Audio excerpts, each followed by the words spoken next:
Hey everyone, this is Michael Zupan from BitesizeImpressions.com with yet another edition of the Greatness Delayed podcast. It's been a little while since the last couple of episodes that we did, but it's been an even longer time since my usual co-host Gus has been with us. Gus, how you been? What up, peoples? Happy 2017. Lord knows we need it. Yeah, it was a pretty brutal end of the That's a year. brutal 2016, man.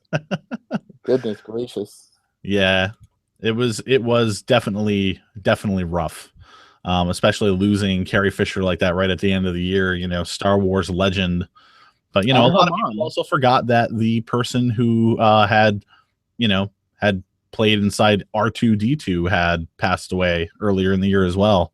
And her mom passed away like the next day or two. Oh Debbie my Reynolds. God. Yeah. Just, I guess heartbreak can be devastating enough for that, Yeah. It's really, really sad. But yeah, this is our 2016 in review show, kind of. That's kind of why I thought we'd do it live this time instead of doing the Skype call recording like I normally do and then post it later. But we're not going to do what we did last year. Last year, if you hadn't heard that show, basically what went down is I went down a Wikipedia list of like every single game that had been released during the year, and anything that either seemed like a notable game release or a game that I had played, we talked about it, and it took forever. So we're not going to do that. But before we get into talking about games in the shorter format that I want to do, there's a couple of things that I kind of wanted to bring up. Obviously, one of the bigger pieces of news that have been happening this week, I know Nintendo Switch, that's on everybody's mind tonight right now, but until that event happens in like 4 hours from now, there's nothing really we can say about it. The Nintendo what now? The what? What are we talking about?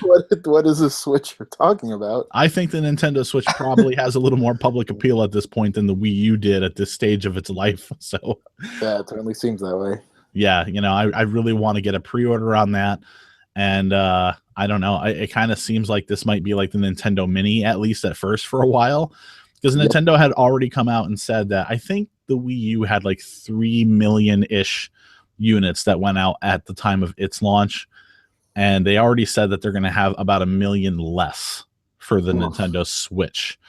And that was said, I think, some weeks ago. So I think they also said that depending on what demand dictates, they might be able to up that number a little bit, but it looks like it might be a little difficult to get one for a while if you want one at the time of launch. So hang on to your butts, ladies and gentlemen. It's going to be more complaints about Nintendo supply.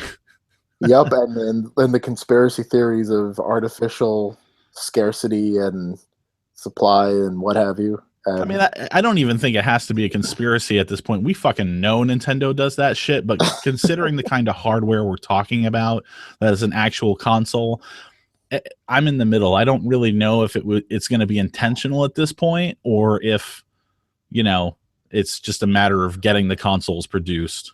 I think it's there is an intention to it, but not in like that sort of conspiracy, like, oh, they're trying to drive up demand kind of thing. I just still think that they were just so scared about the Wii U launch and how that went, I guess, like in its first year or whatever, or even like the first couple of months, that they're just afraid of like oversupplying again.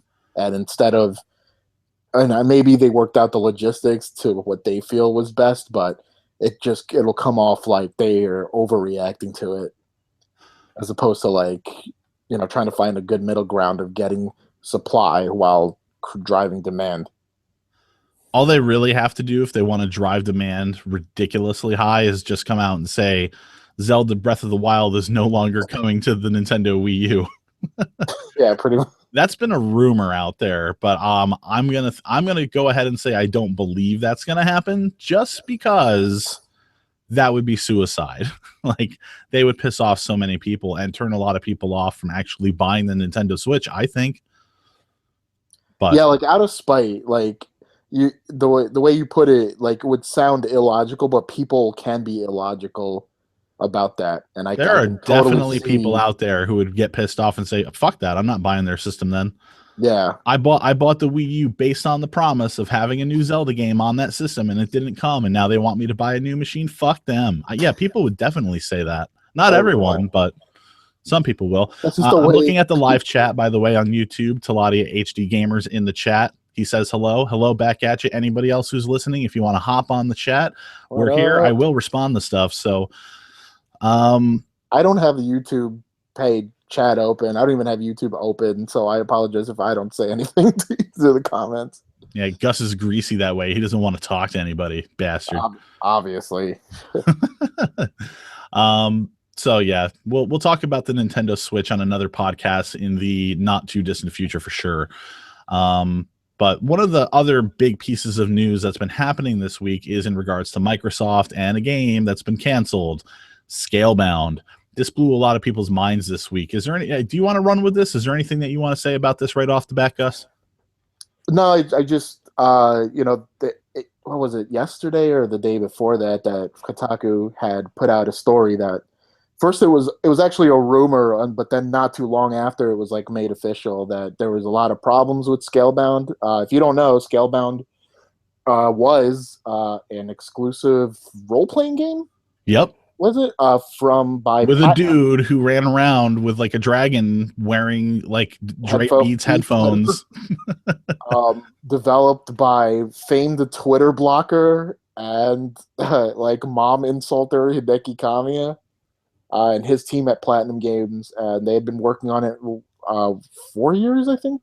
They were like a number of years anyway. Yeah, it's been basically kind of in some sort of development hell. And it's supposed to be like, like it's a Platinum game and it's an Microsoft exclusive game. So naturally, like there's a lot of hype surrounding it, especially because you wouldn't think like Platinum or at least Kamiya's team would, like get together with Microsoft like to make this exclusive game. And I didn't remember anything before like they started showing it at E3 last year, and I remember in my opinion at the time, I think when we were doing the E3 cast, like I remember mentioning like Scalebound just didn't look hot, and when I saw it, and then Kotaku yesterday or the day before, I'm sorry, and they had posted the story that this game ran into a lot of trouble, development trouble.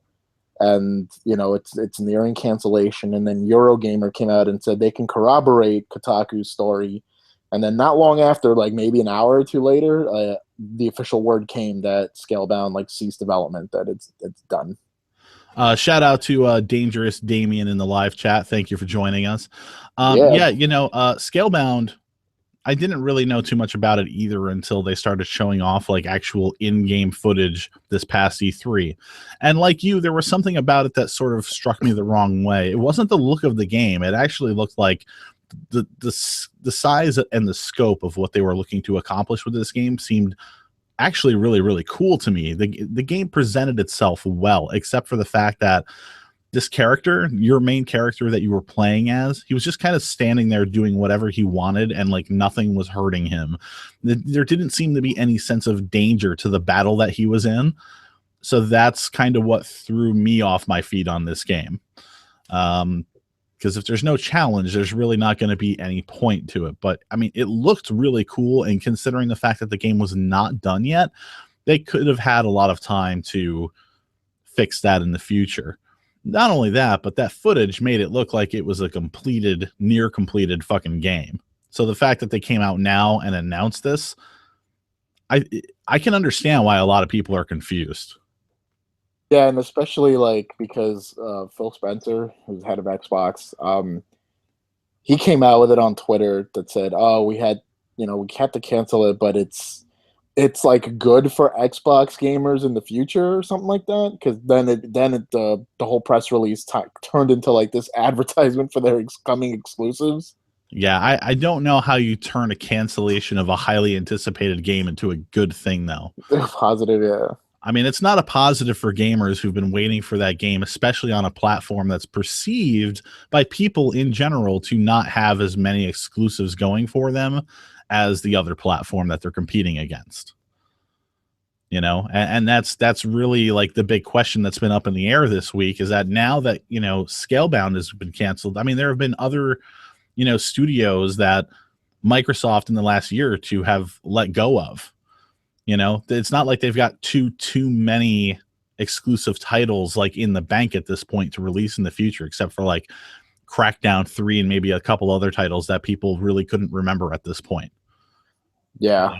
I noticed, and it's hard, like I hadn't paid that much attention to like Microsoft and like in their sphere, so to speak, had lately, but then I had started seeing like a lot of people like, and I guess maybe you can break it down better than I can. Like there's just this sort of FUD now with Microsoft because especially like with I guess the direction that they might be headed and just talking about Scorpio, Project Scorpio. Well, yeah, ever since they started, trying to bring over games over to the Windows 10 platform through the Windows Store, that's everybody at that point collectively was saying, oh, they're trying to make Xbox a brand and not just a console. That way, if they're not going to do too hot selling Xbox Ones to everybody, they can at least get those games sold on the back end through the PC and then become more relevant than Sony in that way, at least. And the fact that like games just seem to be dropping like flies, the fact that like every single major exclusive game that they're releasing at this point is also released on the PC, it makes people look at all this collectively and say, man, they're step by step, they are stepping out of the door of console sales. And, if I don't know if they want to get out of console sales entirely, but it almost seems like they want to get there at some point, that they're just sort of dragging this out. And then at some point, they're just going to say at the end of this generation, okay, it's been nice. Have fun. Bye-bye. Yeah. But I hope that's not true because we really don't need a world where Sony doesn't have any competition except Nintendo by its side. Yeah, because like I'll get chewed out for this, but like Sony running with its runaway success of PlayStation 4, it just kind of feels like they've been sitting on their laurels as of late. Even though I know they've got exclusives down the pipeline, and they had a pretty good PlayStation Experience event last month, but. Yeah, like I just started Googling around Microsoft stuff, and I'm looking at like one piece about Microsoft's exclusive like IP stable, and I actually kind of almost forgot that Crackdown 3 was like supposed to happen at some point. Yeah, not only is that game supposed to happen still, but like that's the big game back in the day that made everybody groan because it's going to utilize the power of the cloud. Yeah, and now the power of the cloud, it's going to make it something before? Unbelievable. And was that before like they started doing this like reversal of like their features or whatever? Or that was a little after, right? Mm-hmm. I just remember when they were demoing like Crackdown 3 and they were just showing like all this splash damage. I'm like, this is how the power of the cloud like is used in Crackdown 3. Yeah, I can't remember the timeline, but like they were talking about Crackdown like way early on. Yeah, the life cycle, the first year of this machine. So basically, it's like they have Gears, Halo, and like Forza, and what Minecraft stuff. That's pretty much it. There's really not too much. They say they have more up their sleeve. Yeah, but who knows about like that? State of Decay 2, and Dead Rising 4, which was a Microsoft exclusive, but only for a year. Is anybody talking about that game right now? Sadly enough, nobody is, and we'll talk about that a little bit later with the games that we played this year. But I could kind of understand why. Like I wanted to like that game more than I did. But the thing is, I actually just wrote an opinion piece on the website not too long ago called Generation Without Definition. It's the primary piece up there right now. And I looked at the list of all the games that I played this year and just kind of piggybacking off of this concept of Scalebound being canceled and Microsoft stepping out of the door of console as a business in general. One of the things that I was afraid of is that like everything that's being sold this generation, it's either a sequel or a reboot or it's an iterative game based off of an existing franchise. And like 3/4 of the games that I played on that list fit in that category, which means that this generation, as far as games are concerned, does not have a definitive voice yet. You go back and you look at these other consoles, you could say, Nintendo, you could easily say, oh, Zelda, Mario, whatever. You could look at Sega, you could say Sonic, you could look at, you know, PlayStation 3, you know, that recent of a console, and you'd probably point to Infamous and The Last of Us and Uncharted. But what does this generation have for either the Xbox or the PlayStation? At this point, not much. Nothing that people are going to look back and say, that's the fucking game that made me get that machine, and I'm so glad I did. And if that's the way things are going and Microsoft are stepping out the door here, like, that leaves a very real conversation open again, if they ever decide to push for it again, for Steam machines to once again make an argument for being a part of your living room. And maybe that's the road that Microsoft is going to be heading down. Maybe they're going to be their own Steam machine. Maybe instead of an Xbox console with their own, you know, Xbox software, you know, running the damn thing, maybe it'll just be a Windows machine, you know? Yeah. So, and if that's the case and people start seeing what's going on and they look at PlayStation and say, there's really not that many exclusives on their side either, maybe that's what I want. Maybe I just want a Windows machine so I can link up to Steam and buy all my third-party games cheaper than ever. That's kind of a dangerous road. I mean, for, you know, consoles in general, especially for a company like Sony, who just seems to think they can put out a slightly more powerful piece of hardware like the PS4 Pro and, you know, think that's good enough. Because for me, and this is one of the things that I wanted to talk about tonight, is that this generation of gaming, more than any other, has made me look at it and say, we deserve better than the games that are coming out. Like, big time. All the games that are coming out, they're the same as the games that were coming out last generation, the same game mechanics. It's still the Assassin's Creed climbing, the first-person shooting, the duck cover and shoot kind of style of Gears of War, excuse me. You know, the Batman detective mode, all that kind of shit. It's the same thing, and it's all got terrible AI. A lot of the writing is not good. A lot of the acting's not great. A lot of the gameplay mechanics sometimes don't come off as well as they should. And it seems like the answer to everything, at least according to Sony and even, you know, certain development studios, is let's just make better looking games. You have any opinions on that? Like, do you want this industry striving for more, Gus?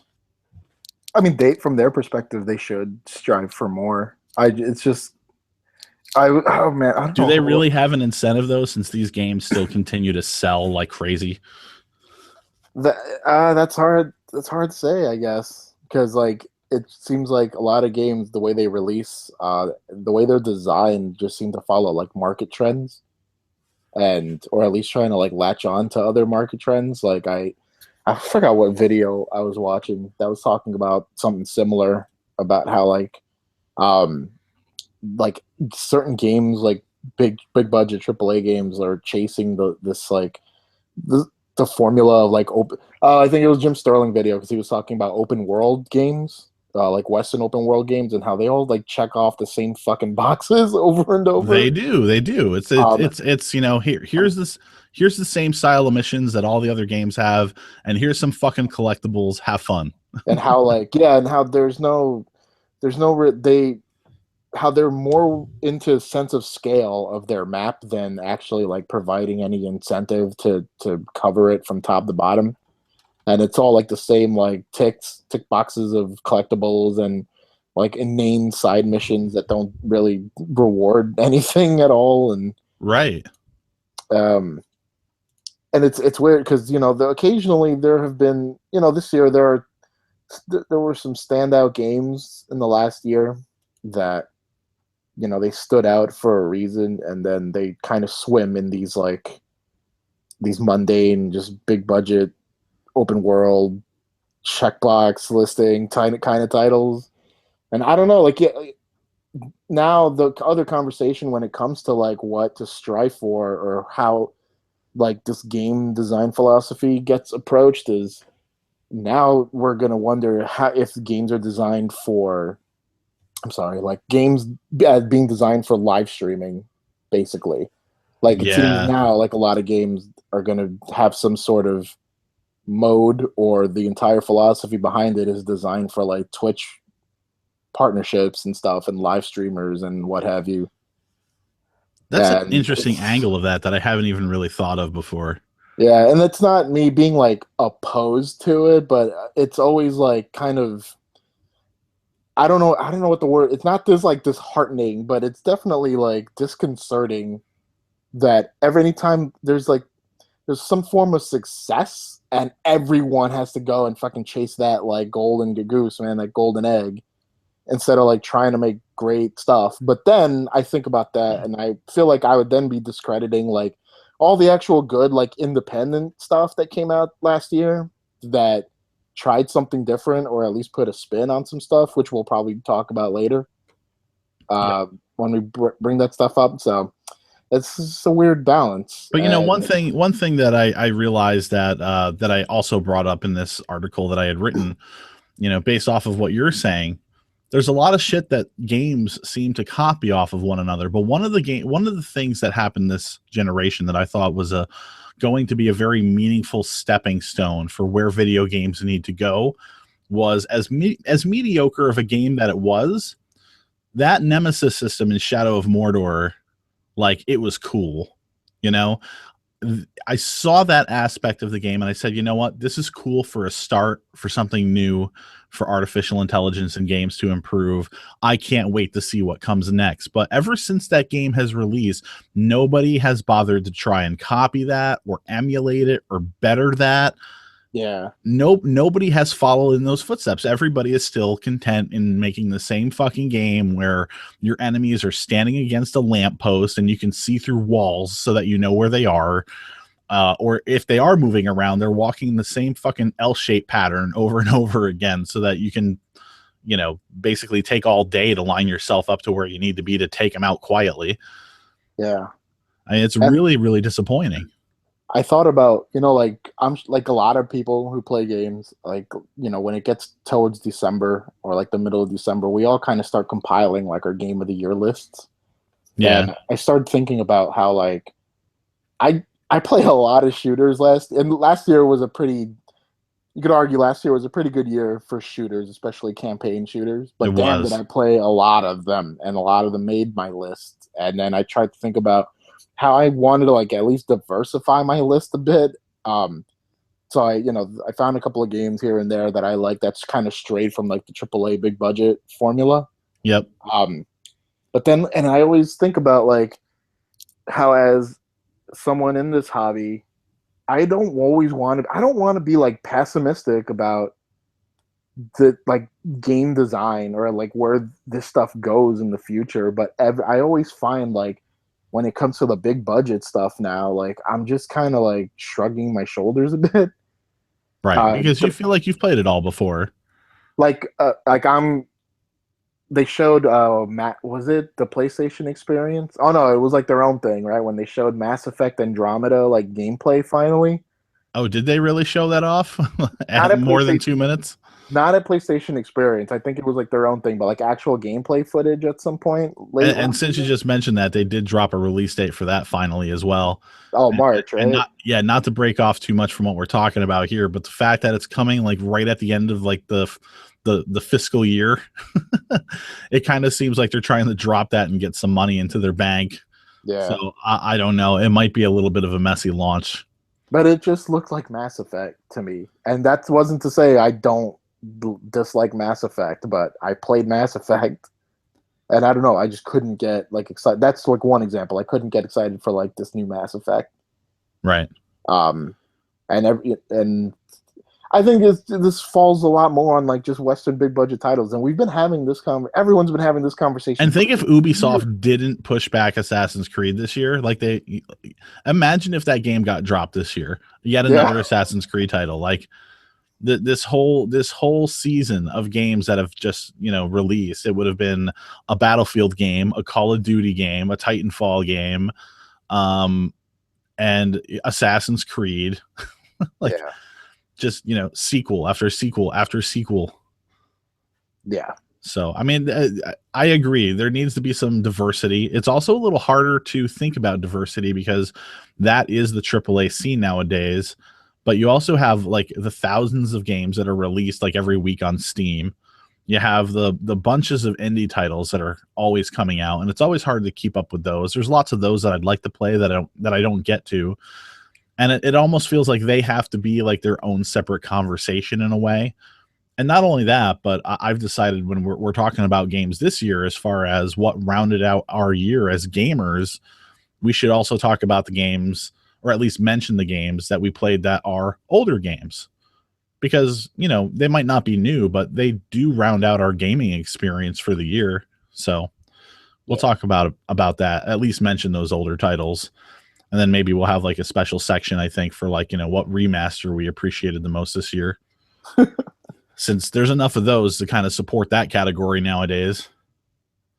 So, yeah, a little disappointed in the gaming industry. I don't want to be like skeptical about like video game design in general, but like these companies need a kick in the ass that basically tell them you need to do something different or we're not going to buy these games from you as much anymore.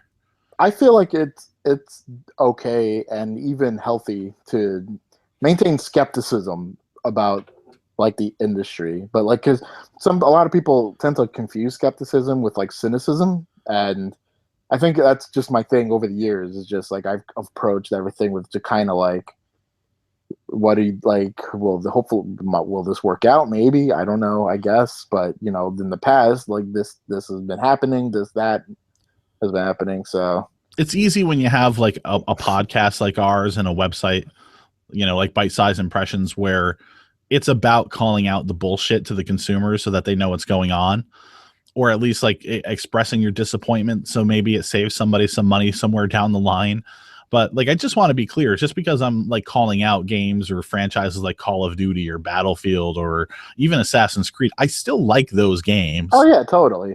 You know, I still like those games and I'll still play those games as long as they look interesting to me. It's just, we need more. And I think that these third party publishers, they're setting themselves up for some pretty tremendous failure, I think, in the future if they don't invest into that diversification of titles that are coming out now. Because if they have a year where they're like relying on like 2 or 3 like major franchises that are sequels and they both don't sell well for whatever reason, like, you know, they're going to have to kind of reevaluate their future. And it's not that simple. You can't turn things around in a year because games take 3, 4, 5 years to develop nowadays. You know? Oop, yeah. Sorry for smacking my microphone right there. Jeez. This thing acts up all the time. I got mad at it. Don't take it out on the mic. Just doing its job. Another thing that I think we need to have better representation for in kind of the gaming scene that I kind of wanted to talk about a little bit too are the YouTubers. And I didn't prepare you for this conversation at all. That's fine. Yeah, so we'll have a natural conversation about this. There's 3. Hello, Tylo. Shout out in the what's in the chat there on YouTube. So there's 3 that I wanted to talk about specifically today: PewDiePie, Angry Joe, and Boogie2988. Now, with the exception of PewDiePie, because I can't stand him, I don't see the appeal in him whatsoever. I enjoy Angry Joe and I enjoy Boogie2988's content usually.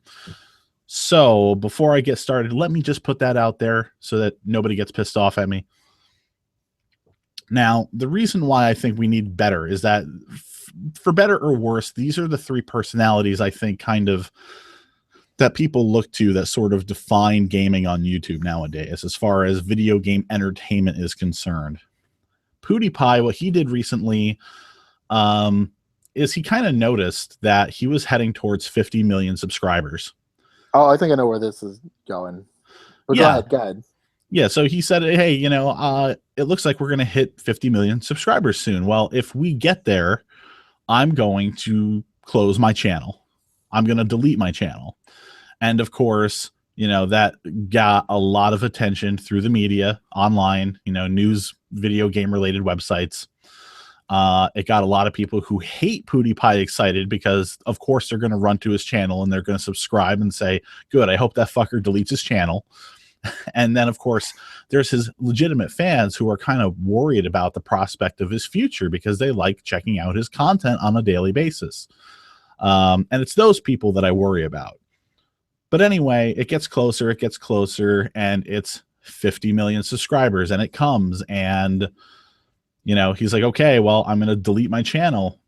The thing that was cool about this idea, if it was legit, was that, he spent some time complaining about YouTube before, because apparently their algorithms lately, whenever somebody uploads videos nowadays, it seems like they're losing subscribers for no reason at all.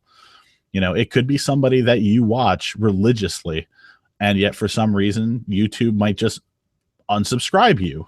So a lot of YouTubers have been getting pissed off about that. So maybe him doing this was a way for him to sort of say, you know what? I've got a lot of money in the bank, YouTube. I don't need this shit anymore. And if you're not going to help me out, well, what happens to you guys if somebody with 50 million subscribers, millions of views a day, just disappears one day, and you don't have that ad revenue from them coming in anymore, from people watching my videos? Teach YouTube a lesson. I like that. I like standing up for your beliefs. Okay. The second possibility is maybe just 50 million subscribers was a good number to go out on. Maybe he just felt like it was time to retire. He's not going to top a milestone that big. He's definitely secure in his future. A lot of YouTubers don't make nearly as much money as people think they do, but PewDiePie definitely has millions of dollars, okay? So that was choice number 2, and I respected that as well. The third possibility in all this was that he was just playing a fucking joke. And it turned out that's what it was. It was a joke. He says, okay, I'm going to delete my channel now, and he deletes this other smaller channel that he has. That's a private thing. He's like, well, I did it. I can't believe the media caught on to this. I can't believe it was such a big deal. Come on, dude. Just earlier this year, you were caught up in all of that news about WB, getting fined because it was determined, like around the release of Shadow of Mordor, that a lot of their people who were advertising that game on YouTube were not properly disclosing the fact that they were doing it because WB was paying them to do so. PewDiePie did disclose it at the time, of course, but like, he knows that this shit gets swept up in the news and that the media misconstrues things all the time. They'll bite at anything. He used that to his advantage. Like, it just, to me, it kind of like makes it seem like he doesn't care about the people that follow him at all. Like, am I kind of like a little crazy in that thinking? Am I off base here? So in what I just think it's rude and disrespectful to his fans. In what way?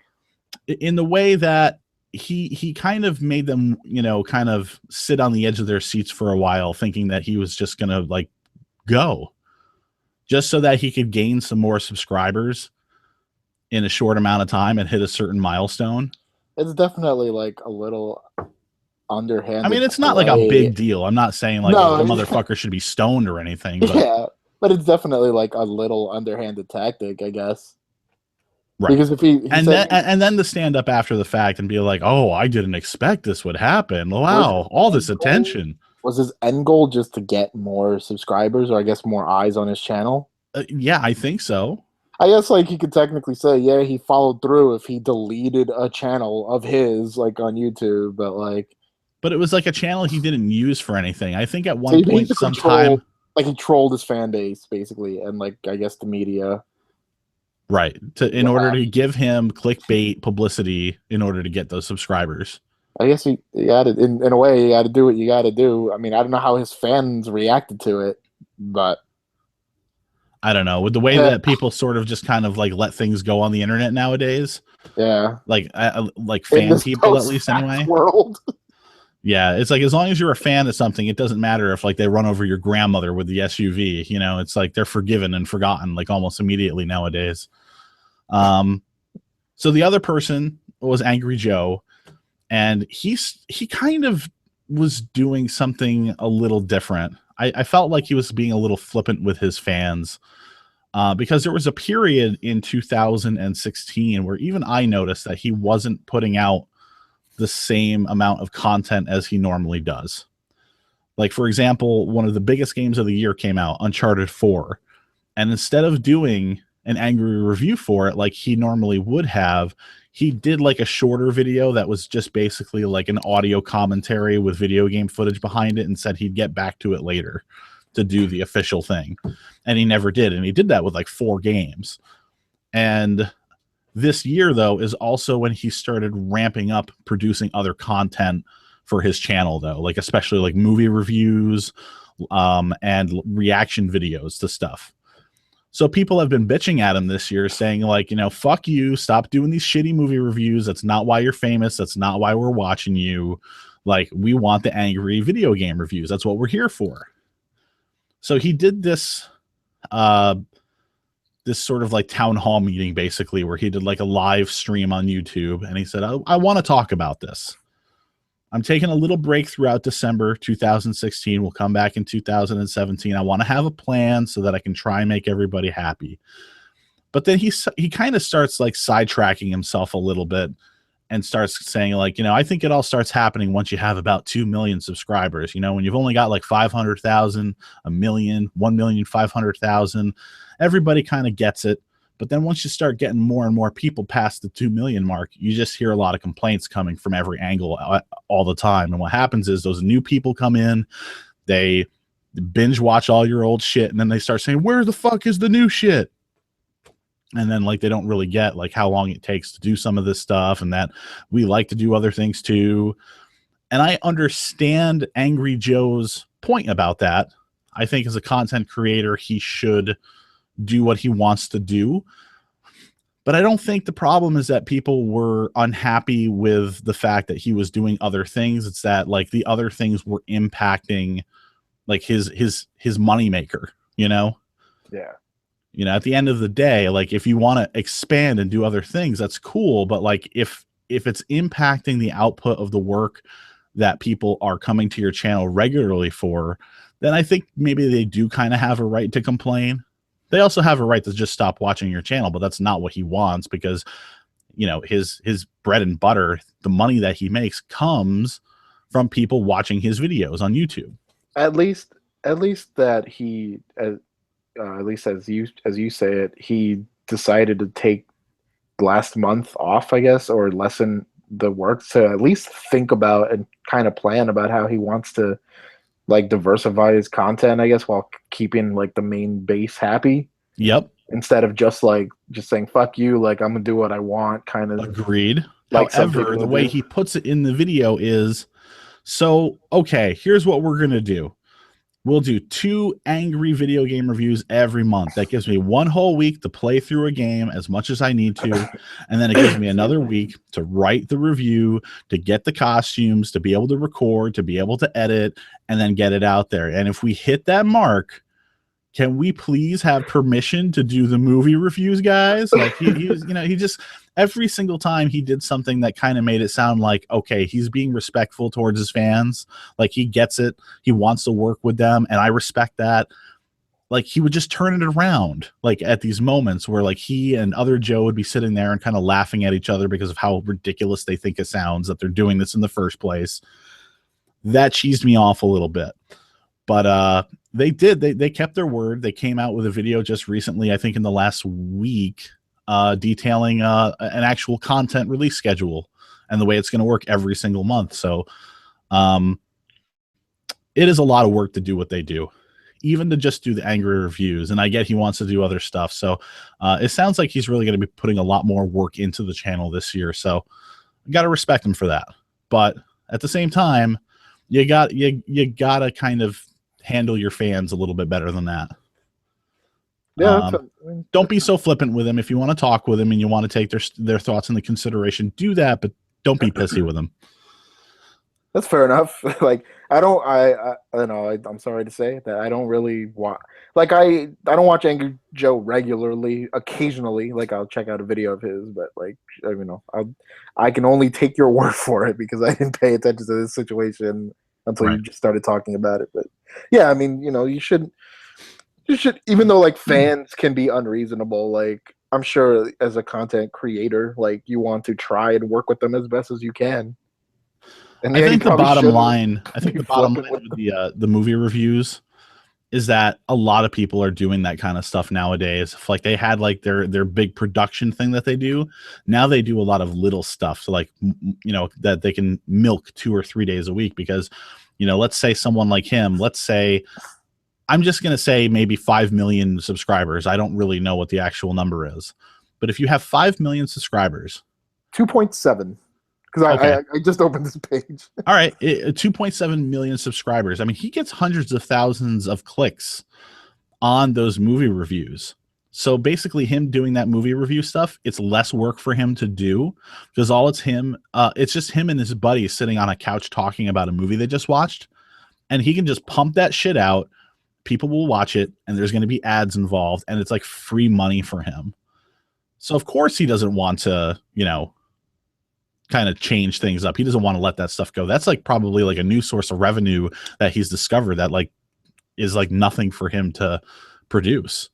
So I guess I can understand that as well, but yeah. Anyway, the last one is Boogie2988, and I'm just gonna say that I like him. He's a kind dude. He seems very genuine with everything that he brings to the table, but he's changed a lot, I think, in the last year, and not in a bad way.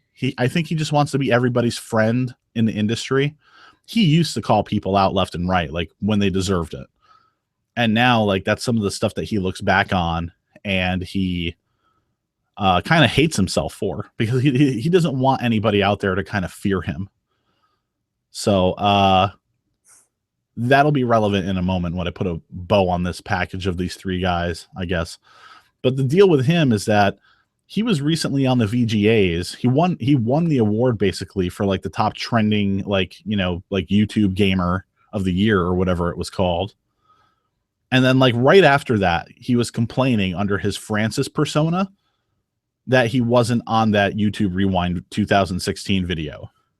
You know about YouTube Rewind? I saw it like linked around again. Like I didn't see it. I just sound like I don't do anything. It's just a video that they do every year that features a lot of like the top YouTubers and everything. And like he's never been a part of it. Yeah. But there's reasons for that. Like the people who are on that video, they're people like PewDiePie, people who have like, tens of millions of subscribers, people who will post a video on YouTube and like within a day, they'll have 1 million clicks on their video. Boogie's not quite there. In 2016, he also hasn't really done anything that substantial to stand out or be a part of the buzz, especially since he's toned things down a bit. There's a lot of gamers that still respect him for like, talking about industry related stuff and kind of breaking certain topics down as they happen.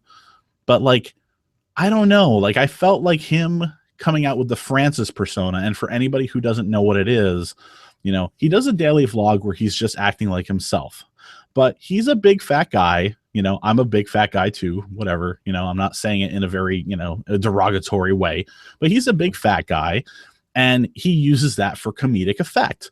He plays Francis is basically like it's basically like Cartman, like Man Baby. Yeah, exactly. Yeah, pretty much. Yeah, I mean, he does the Cartman voice. He thrashes his arms around, his face gets all red, and he shouts at the camera about stuff.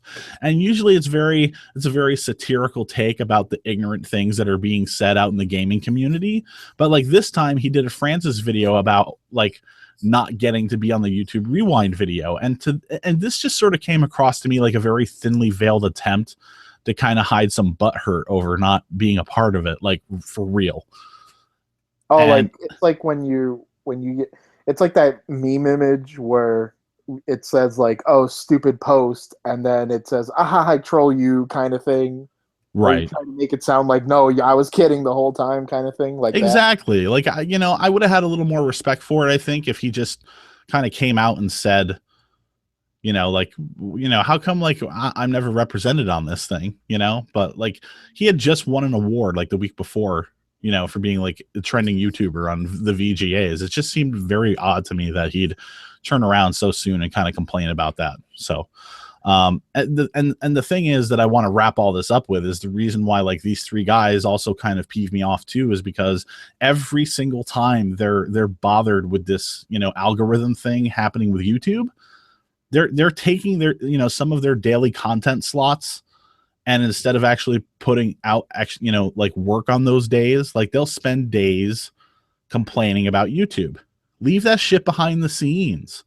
Your fans, like, I'm sure they feel bad for you that you're losing subs and that you're losing money and everything, but I don't think they tune into your channel to hear you bitch about YouTube, especially since every fucking YouTuber that seems to be making money off of those ads and those views are all doing it. Like, if I turn on a video for like your most recent upload for like the day and I see that's what you're talking about, I'm not going to watch it. I don't give a shit. How many people out there are going to give a shit and watch those videos? Can you imagine like the Big Bang Theory? Like, they're in like contract negotiations and they go out in front of the live studio audience, and instead of actually performing that day, they spend the whole day in front of that audience complaining about the studio not giving them more money. I don't, at least from their end, I don't blame them for making those videos, but like you said, you as the viewer, like it's your prerogative not to sit through it. And like and for you to feel, and you're perfectly also justified in feeling like, let them work it, like let them fight kind of thing, like in Godzilla. Like, let them do all that shit behind the scenes, because I'm not going to watch it. I don't want to hear about it. And not only that, it makes them look less professional. And it kind of makes them look kind of entitled. I mean, it's YouTube. It's they're lucky to be making a living off of this, So I don't know. I mean, YouTube can just come out tomorrow and say, hey, we just want to be a ad-free site. No more money. And, not that that's realistic, but I mean, they could do that and these guys would be screwed. And there's nothing they could do about it. So anyway. I mean, like, for me, it's like, if they make those if they are making those videos in which they go on like this YouTube brand, I would hope at least that they are trying to, like, they're contacting you, Google, or like, I don't know, if worst comes to worst, they lawyer up or something, or just work with them behind the scenes about it. And then in the meantime, try to get clicks from these like YouTube brands and get some little extra ad revenue. I know. I know. But again, yeah, I would just hope that, if they're going to rant about it, they're at least making an attempt to fix whatever shit they have to. Yeah, I mean, and another thing too is like that's not to say that every single lost subscriber is a result of the algorithm either. Maybe some people are just unsubscribing too in the middle of all this, Maybe the numbers of unsubscribes that they're seeing isn't entirely reflective of the YouTube algorithm issue. Because, like, as I said, Boogie in the last year, he's kind of changed. He doesn't call people out like he used to. Angry Joe, he's kind of changed how he's done content in the last year. Obviously, he got some people riled up. And PewDiePie, he's still really annoying, but like, he has matured a little bit in the last year or two, and he kind of wants to do a little bit more serious style stuff than he used to do. Yeah. So like, that's another thing. Like, maybe you guys just aren't hitting all the right beats anymore. And that happens. It happens, but you can't blame YouTube for everything that's going on. Like, maybe you should also take a look at the stuff that you're putting out there and saying, are people really enjoying the stuff that we're putting out? Or are they just watching it just because there's not that much content that they actually watch on YouTube on a regular basis? So that's all I had to really say about that. As I said, I didn't really prepare you for that topic. I didn't know if there's anything that you kind of wanted to add to it, but no, it's fine. I mean, I added basically how I felt, at least from as you tell it, like, is all I can go on, really. Right. All right. I don't really think there's any other current news that I wanted to bring up before going into the 2016 stuff. You? I don't think so. And then again, like, I was playing video games and not necessarily reading about them. So, right. There we go. Okay. Well, I'll just kind of run down the list of all the games that I've played this year. You know what? Funny thing, because you asked me before we recorded if I had compiled the list, and I did, but well before, like, we would even come to do this. I had an old Google Docs, like, spreadsheet of like all the games I played this year, whether I finished them, what platform, and whether I got like a platinum trophy or something for it. Oh wow, you really went all out. Yeah. So yeah, video games happened in 2016. Yep. And not all of these games, I just want to say, are games that came out this year. A lot of them are, but there's also a lot of games that I played that did not come out this year. But again, I just kind of wanted to let everybody know like what rounded out my entire year. And then we'll kind of talk about the more notable stuff that actually did come out this year after the fact. I played the Angry Video Game Nerd Adventures side-scrolling action game. It's pretty awesome. Assassin's Creed Rogue. I always wanted to play that because part of it takes place in historic, like downtown Albany, New York, which is like, you know, where I am. So that was cool. I enjoyed that game. Far Cry 4, just because I love Far Cry 3 so much. Absolute Drift. I actually had a chance to have a chat with the developer of that game earlier this year. It's a fun game. Oh, he's a cool dude. Yep, we did.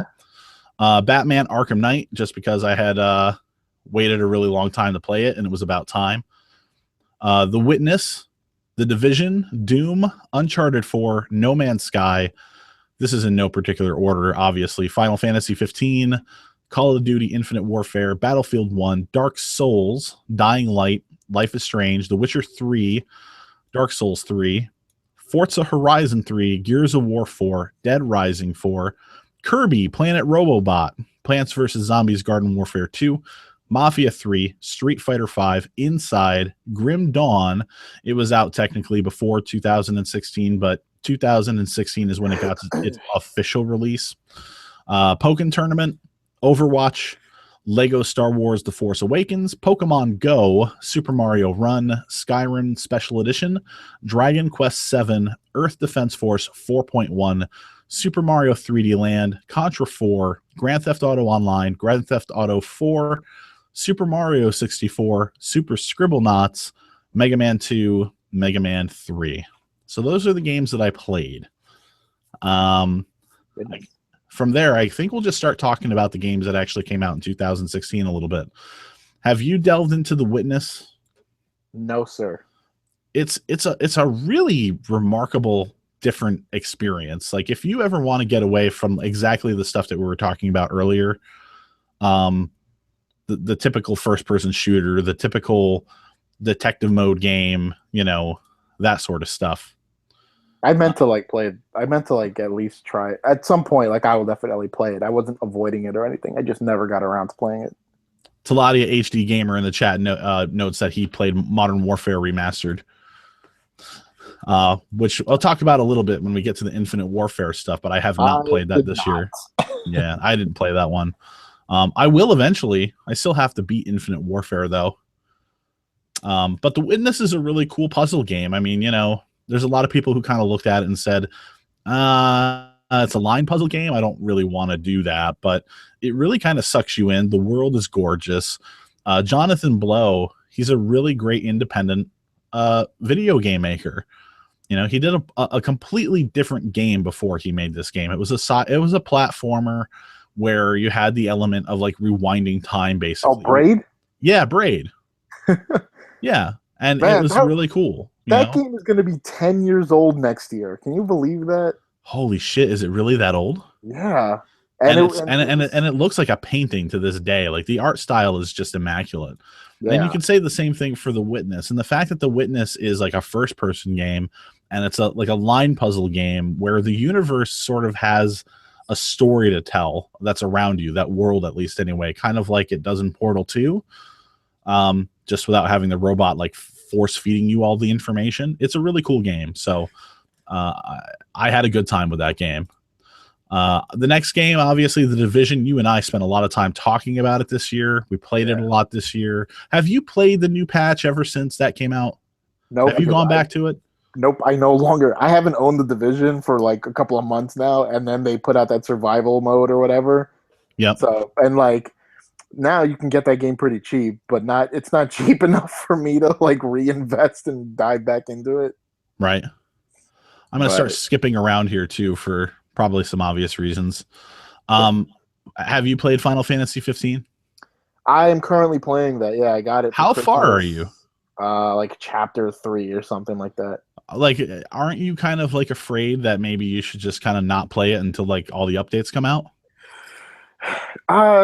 Yeah, like I asked for it for Christmas specifically so that I wouldn't have to pay for it. So, yeah, like I'm not rushing through that game, really.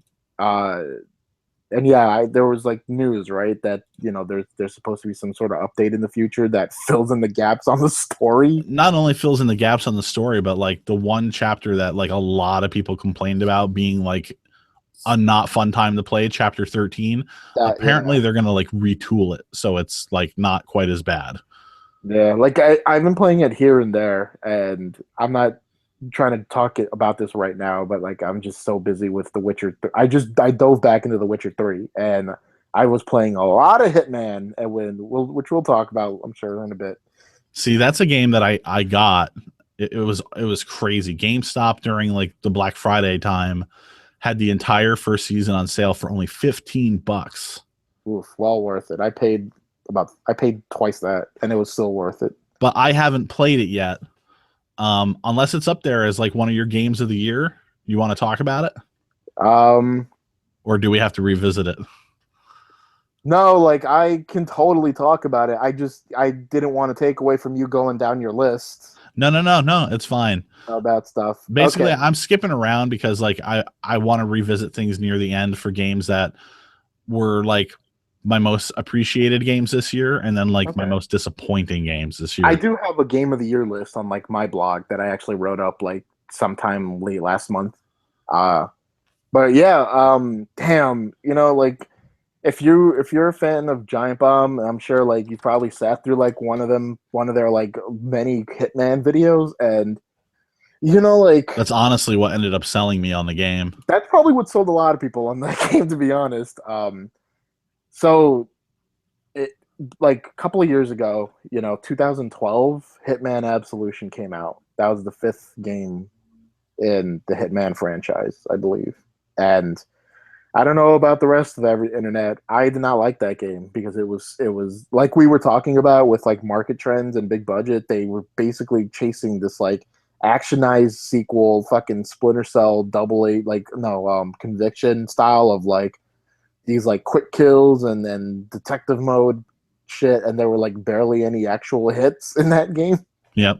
so it wasn't good. And then they were like retooling Hitman, I guess, and they made an episodic game, and it's so fucking awesome. Like, and I guess for a lot of people, it's that it's kind of very back to basics and very straightforward, where it's like 6 episodes that they had put out throughout last year, and you get a target, and you get one or two targets, and like you just try to kill them, either like straightforward, or they have a new system called like opportunities, where you can kind of track how to set it up so that you can kill your target in like certain either accidental ways or like fun, purposeful, like chaotic ways. Like, and I think for me though, what makes the game work so well, and this is like I like Hitman the franchise, but I would never call myself like a hardcore fan of it. But I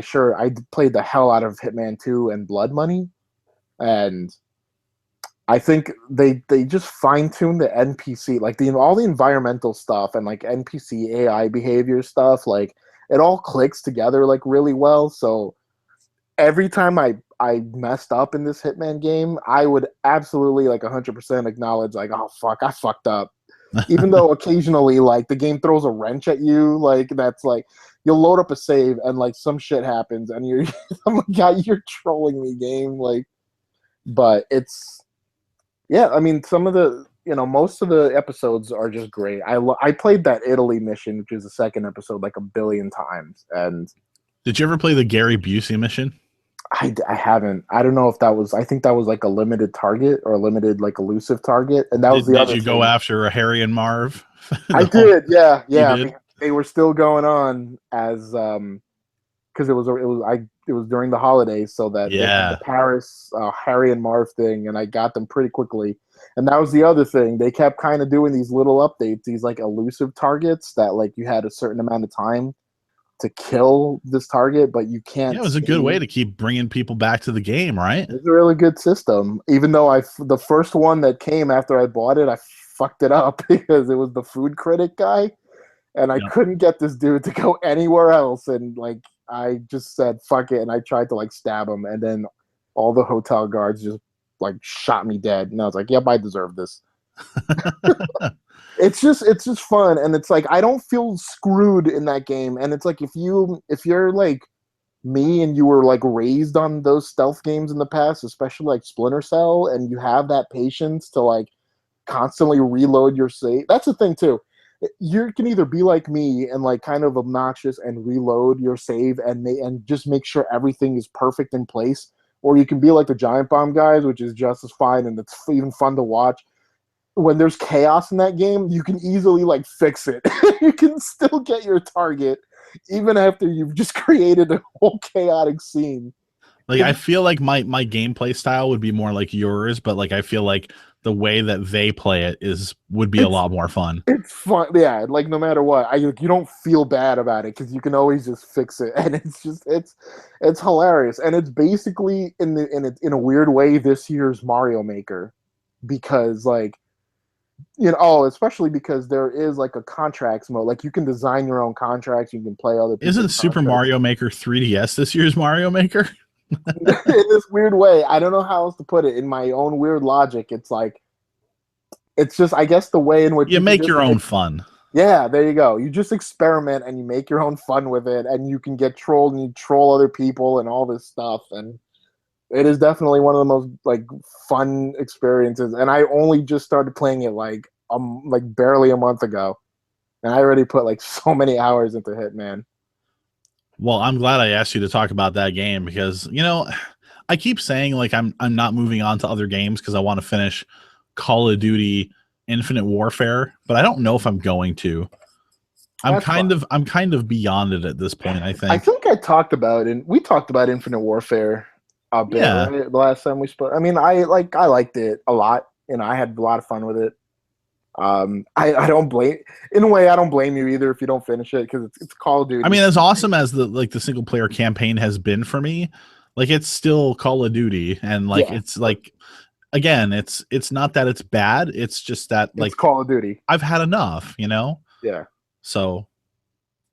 Yeah. Yeah. So maybe I'll fire that up sooner rather than later and do a lot of streams on Hitman. Because I really have been meaning to sink my teeth into that. I kind of feel bad that I haven't played it before we had this Game of the Year conversation. So, Call of Duty Infinite Warfare, I just basically said how I feel about that, and you kind of reiterated it. I mean, the single player is awesome for anybody who hasn't delved into it, but like the multiplayer is just a boring piece of hot garbage, I think. I didn't like it. I thought the multiplayer was really bad this time around. I don't think the level design is particularly good. I don't think it feels quick enough. Yeah, that's all I really got to say about it. Is there anything you want to add? I would like to add that I have yet to even touch the multiplayer in Call of Duty Infinite Warfare. Good for you. I will probably play Modern Warfare Remastered's multiplayer at some point, probably even soon, maybe since it is installed on my PS4. Because I do kind of want to go back and get some of those nostalgia maps in. But what pissed me off is that they added microtransactions to that shit recently. Oh, really? Goodness. Yeah, they've got like a loot crate thing going on for it now, I think. What do you get, like weapon skins and stuff? I don't know. I'm not too versed on the information, unfortunately. They like really overthought like Call of Duty multiplayer over the years. Like I understand like now they want to chase the esports scene. I mean, I think that was the last like Call of Duty game where they didn't have all that shit going for it. Yeah. And like they just added it like after the fact. Because like Modern Warfare Remastered was out for a while before they changed it. So I don't know. That like for me that would seem like less of an incentive to get people to want to buy that game now, especially if they in the future sell it separately. But like maybe they're trying to make up for sales or something. I don't know. I kind of feel like that like this had to be in the cards all along. No, they didn't just whip this up in like a month. Yeah. So excuse me. I've talked about Battlefield 1. Yeah, it's awesome. I'm going to talk about that more later. I got that for my sister for Christmas. Yeah, have you been watching her play it? No, but at some point I'll probably play her copy. So there you go. Yeah, you should. It's fun, and I'll reiterate that in a little bit. Dark Souls is not this year. Dying Light was not this year. Life is Strange was not this year. The Witcher 3 was not this year. Dark Souls 3 was, however. That game's really good. I feel like it's another one I kind of have to revisit. Pick that back up at some point. Yeah, I'm close to the end, but I haven't finished it yet. I don't know if you have regular listeners, at some point I had like this master plan of like 3 games that I was just gonna sit and play through, and I think Dark Souls 3 was one of them. And like I started like dedicating myself to just Dark Souls 3, and then I got into a certain point, and then I kind of just dropped it. And I didn't even mean to, and I don't know what I think I just felt stuck, and I'm like, I'll just come back to it, and I didn't, because I'm not the greatest Dark Souls player, but eventually like I'll definitely come back to it. It's funny. It's funny you mentioned the first Dark Souls. Not that I would get into it or anything, but like I forgot that I have the Xbox 360 version sitting in my Xbox One, and I might now actually play a new run on that game.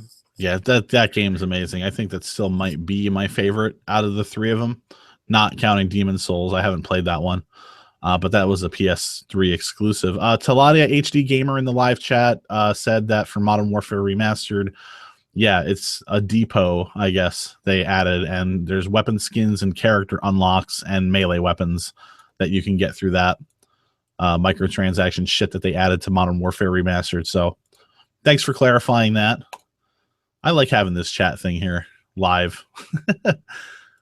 I like too that if we're being corrected, they seem to be polite about it and not like, no, you fucking idiots. That might change if we get bigger someday, but like this Taladia guy's cool. Right.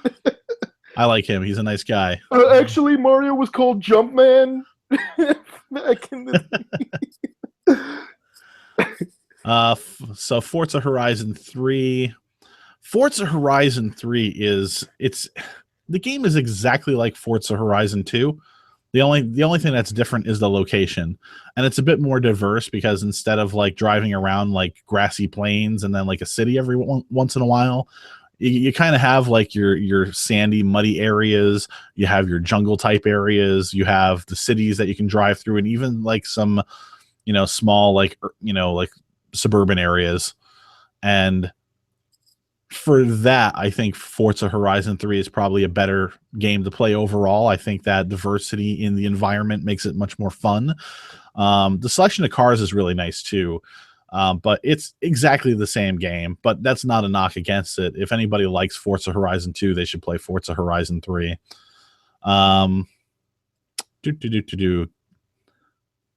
Gears 4. I'm looking at your list on your site. Yeah, Gears of War 4. Guess who still hasn't beaten it? You still haven't beaten it? You're like you are literally like a nutsack hair away from the ending. Yeah, and I still haven't finished it. That's hilarious. I gotta say, that game surprised me a lot. It surprised me. I mean, yeah, it feels like more Gears of War, but overall, and you've played enough of the game that you could probably give a definitive statement at this point, since you are so close to the end. It's just a goddamn good time, though. They did a really good job considering it's a different studio. Definitely, yeah. And it was, once things pick up after like the second chapter, things just do not stop. It just keeps getting bigger and bigger and bigger, and much more fun and much more explosive. And I want to play the next game. I'm excited for it. So, thumbs up to that studio, and thumbs up to that game. I did not expect to like it as much as I did, especially coming off the heels of the year before from Halo 5. That game was a major disappointment for me because I didn't think the single player campaign was that good, and I think they kind of made some bad decisions with the multiplayer. So I was kind of expecting Gears of War 4 to be somewhat the same, and it didn't. Surprise me a lot. So yeah, thumbs up to that game. Dead Rising 4 we talked about a little bit earlier. I know you haven't played it. I have not. I haven't gotten too deep into the game, but it has not clicked with me. And I never liked the old Dead Rising 2 games because I hated the time constraint on everything. I didn't like that mechanic of the gameplay at all. Dead Rising 3, however, loosened it up a lot, and the fact that you had a big open world and so many zombies to just pummel with vehicles at any given time, it was so much fun. It was so much fun because it was just the craziness just got amped up. The story wasn't terrible. I mean, it was goofy, but these games are meant to be somewhat goofy. But like the open world actually felt kind of big, and it was no matter where you went, it was just zombies as far as the eyes could see. And playing that game, especially on an Xbox One, I was surprised that game was optimized well enough to run the way that it did on that machine because of all the NPCs on screen it had to handle at the same time. I had a blast with that game, but for some reason, Dead Rising 4, like they start you off kind of like with a tutorial area. It's the mall. It's a new mall. It's not the old mall that you were in the old games, but then you kind of go into the open world, and the open world feels smaller to me. And going through it with these crazy ass vehicles that destroy zombies doesn't feel as fun to me. Playing as the Frank character doesn't feel great to me either. I don't really particularly like how he's written. Yeah, I don't know. There's just something about that game that's just not grabbing me this time around. It's completely removed the time restriction element, but I don't think that has anything to do with it since I never liked that aspect of the games before anyway.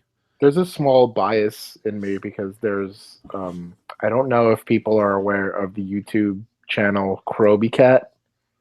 I've never heard of it. Kroby Cat, this person, like, they just seem to compile, like, do video edits of, like, just quirky, janky shit that happens in games or, like, cringeworthy moments at a...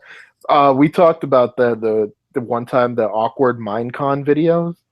Yep. So that's from that channel. But gotcha. This person did, he or she, probably he, did a video that compared Dead Rising, which came out in 2006, to this new one, Dead Rising 4, and were like how like different it is, but and how different. Oh, you know what? I think if it's the same video, Gabe linked it to me, and it was one of those videos where it's like, hey, he's kicking the zombie on the ground in the first Dead Rising, and like the body moves when you kick it. It responds to you, but like you're like trying to do the same thing in Dead Rising 4, and the body's just laying there doing nothing. That kind of stuff, and I watched it, and like a confirmation bias like set into like, yeah, I don't know that I'm ever.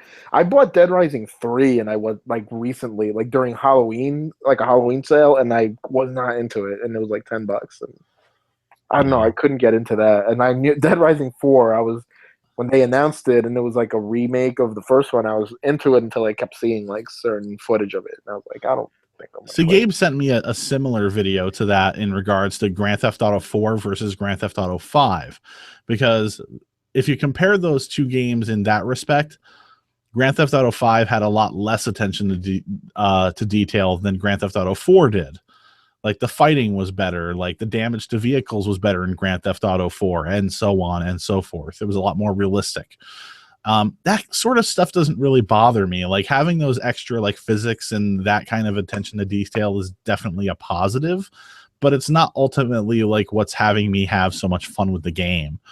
I think what really kind of makes Dead Rising 4 a little bit of a slog for me is the fact that, you know, they made a big deal out of the fact that you can take selfies with zombies in this game by whipping out your cell phone and just doing that. But another thing too is that like every single time you get to a new like objective on the map, a different building, like you have to kind of play detective while you're inside, and you use your phone to like kind of do like a night vision mode, and there's also this spectral analysis mode so that you can find like fingerprints and shit, so you could figure out like what the combination is on a keypad so you can unlock a door. There's a lot of moments like that I think that's probably what keeps pulling me out of the game, because it's like this is like the boring part of the game, but you have to do it kind of often. When really Dead Rising 3, the game before this, kind of really nails what the whole experience is about, just mowing down zombies nonstop. That game was fun as fuck, and I think that's that's why Dead Rising 4 seems like a bit of a mess to me. it just, I don't know. I don't know why I thought like doing that so often would be fun, but it's kind of not. Like it does too much. It sounds like. Well, it's not like too much. It's that it adds this extra like gameplay mechanic, but it Like the it flow? leans on that one mechanic with the camera too much. Okay. Oh, okay. It's like I don't want to play detective mode every 5 minutes. I want to fucking kill zombies. Like there's some really great moments in that game where like you're in the mall and it's like, you know, you have like these maniacs everywhere that are sort of like the main bad guys of that area. And you're, you know, it's fun trying to kill all those people. Like, you know, I found an armor set and like a halberd, and I was running around and just mowing them down with my fucking halberd, and it was fun. I even got on like a lawnmower and started running people over with that. So like it still has those moments, but like they're so broken up, and it kind of puts them too far away from each other, those moments, because of the detective mode shit, you know? So Yeah. Dead Rising 4 is a little disappointing in that respect, I do have to say. But Kirby Planet Robobot, that game was fun. I don't know if you like Kirby games or not. I mean, I know you're kind of a Nintendo person, but I'm not a big Kirby person, which is not a, is it because they're too easy? Or is he too cutesy for you? No, not at all. I think Kirby's cute. I don't know what I can't. You know, like I have the Kirby collection for Wii, that anniversary collection. Yep. It's not even like I dislike Kirby. Like Kirby's Adventures, like okay, and I think I played the 2 Game Boy games, but I don't know what it is where Kirby just as a cat, like I don't click with Kirby. But I did want to play this game for some reason, but I just never got around to. It's a lot of fun.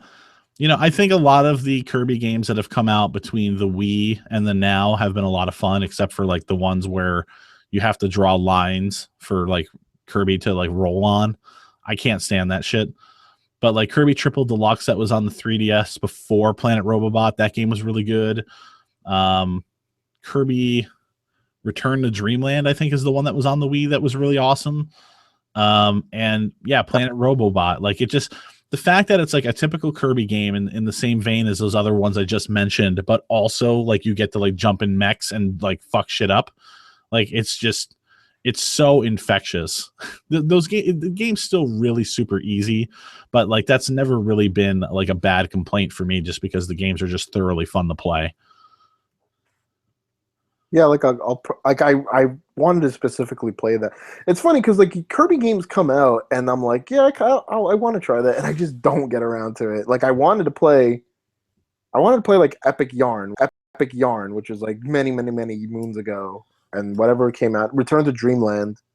And that game is easy, the Yarn one, even compared to regular Kirby standards. But yeah, like someday. Which means you're never going to get to it. Yeah, probably. I'm going to come back to the next game on the list later. Mafia 3.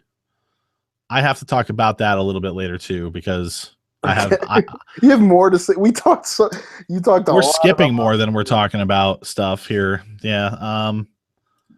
Inside is a really interesting experience. I've got a video review up on the website. If you go to the right-hand side of the webpage, on the right-hand side, you'll see a section for video impressions / reviews. It'll be there. But Inside is a really great game. You played that, you said, right?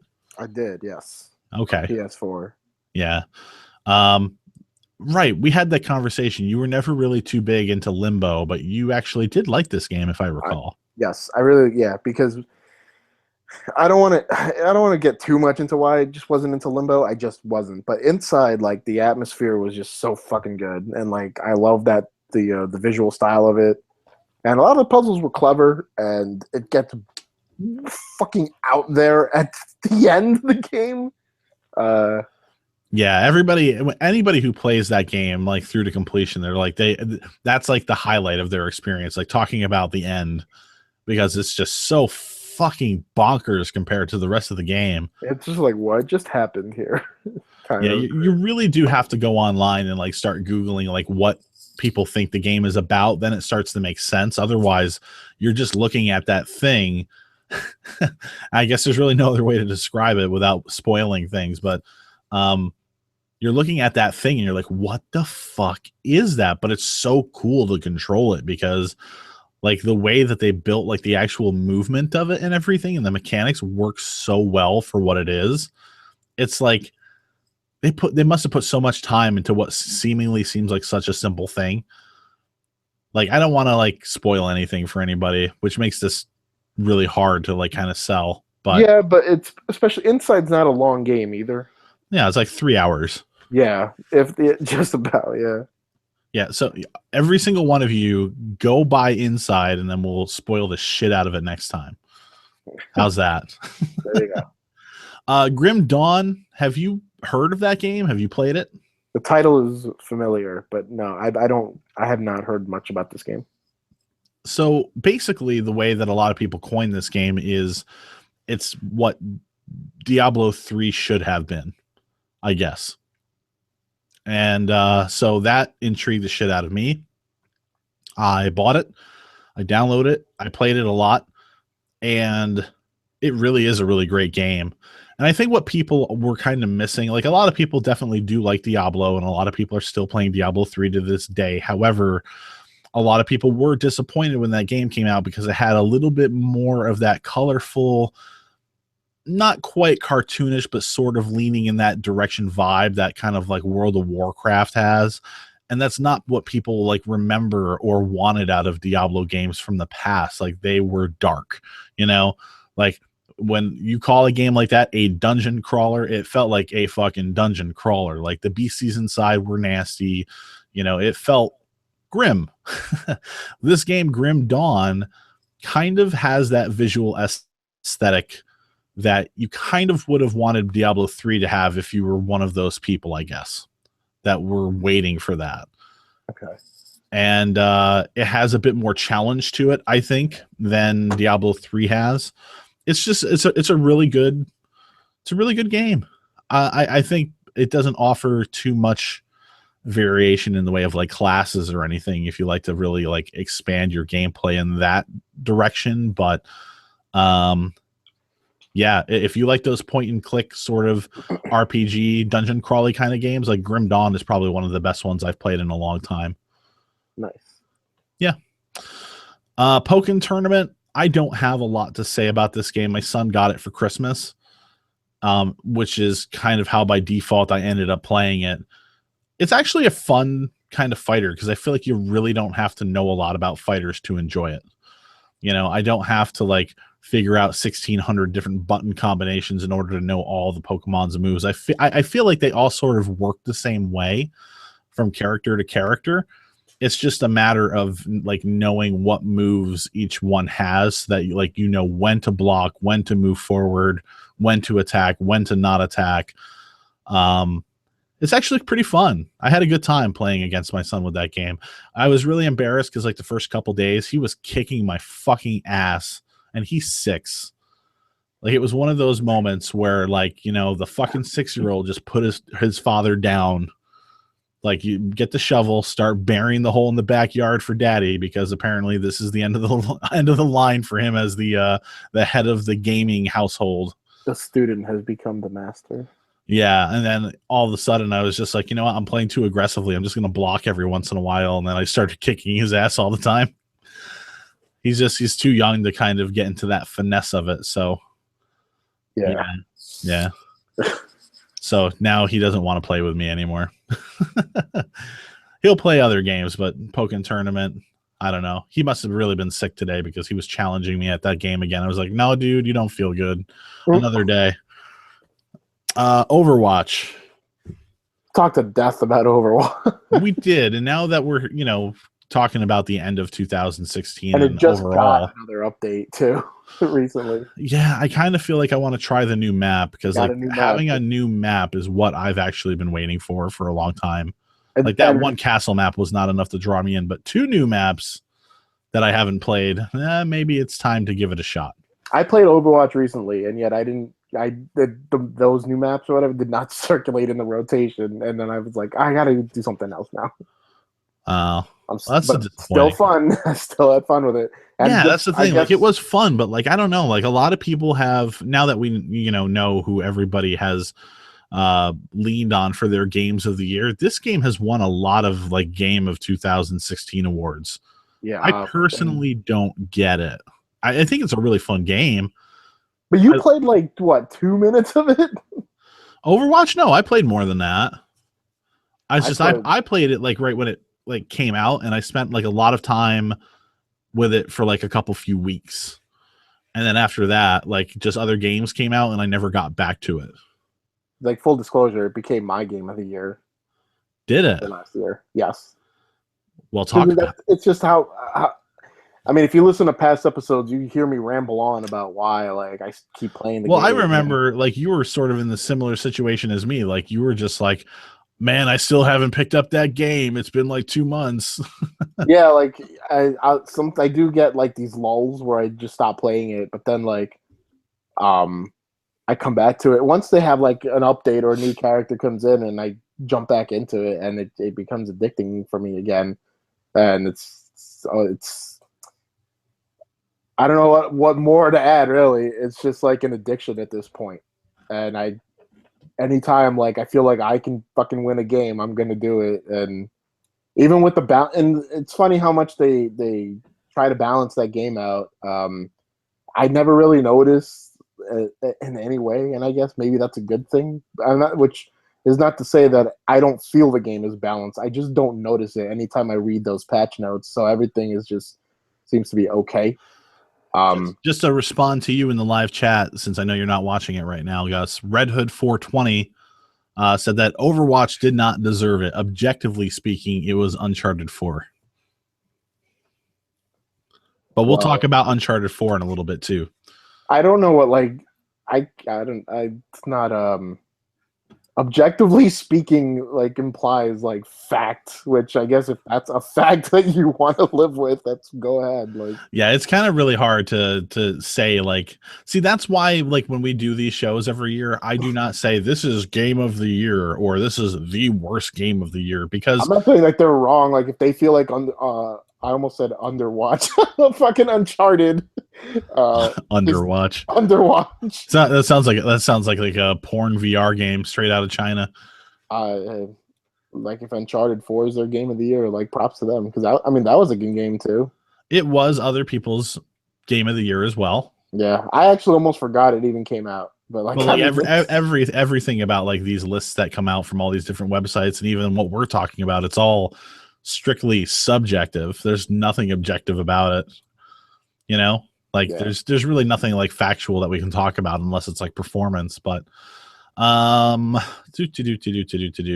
Tournament was the last one I brought up, and then Overwatch and Lego. Now I'm just looking at your list. Lego Star Wars. Yeah, Lego Star Wars: The Force Awakens. I mean, if you've played one Lego game, you've played them all. But it's a nice escape from the typical, nonsense every single year that we're used to playing. So, Pokemon Go, Super Mario Run, I just felt compelled to put on this list because I have played both of them, just through my son as sort of like the person that like led me into that doorway, I guess. Pokemon Go hardly qualifies as a game. And I know that was on some top list this year too. That I don't understand. I mean, it was very impactful. Yeah, it turns into just like a weird addiction. Yeah, I can't speak to it because I did not play it at all. Like I downloaded it and then set up like a new Google account so that this shit would not be linked to any of my other ones, and then I just stopped playing. Yeah. Red Hood 420 iterates, Overwatch did not have enough maps or game modes for him at launch, and that was his problem with the game. That's fair. Yeah. I think a lot of people had similar complaints too, but we're also at the same time leaning on the respect that Blizzard makes games like this for the long haul, and that there would be more content. Yeah. Here we are 3/4 of a year later, and we got 2 more maps. And we have like all these fucking Halloween events and like holiday. I missed out all of that shit. I skipped the Christmas event, but I don't know if they're working on like a Valentine's one or something like that. I don't know what the rumor was on that. There is nothing else on my list that was actually new to this year, I guess, that I had played. So like the other stuff that I had played that was old. Do you have anything to say about Mario Run? Oh, Super Mario Run. I haven't really like I've only played like the first like demo world like most people have. I have to be honest. I regret like shelling out the $10 for this game. See, we shelled out the $10, but it was for my son. So like he has pretty much like mastered collecting like the purple, red, and black coins in a lot of the stages and everything, and he's been having a good time with it. But um I played through like a couple stages in the first world and it's just not my thing, man. Yeah, like I could literally grab my Nintendo 3DS and pop in like New Super Mario like Brothers 2 and play for all the almost. hype that got caught up in which Mario was like going to be on a mobile phone, it's like, yeah, oh right, this is Mario. Like this is New Super Mario Brothers, but like now he somersault no, he like backflips over enemies instead of like He has pause zigzag. blocks. Yeah, those two like it's not that I dislike the game or anything. It's like I ran through every level that you get when you pay the $10 to unlock the rest of it. And then like I finished through them and I haven't gotten like all the coins for them either, but like I, the appeal was just like, oh, okay, I'm good. Like I'm good. And then they have that Toad Rally thing where like you challenge other players and then you can like take their toads for your kingdom or whatever.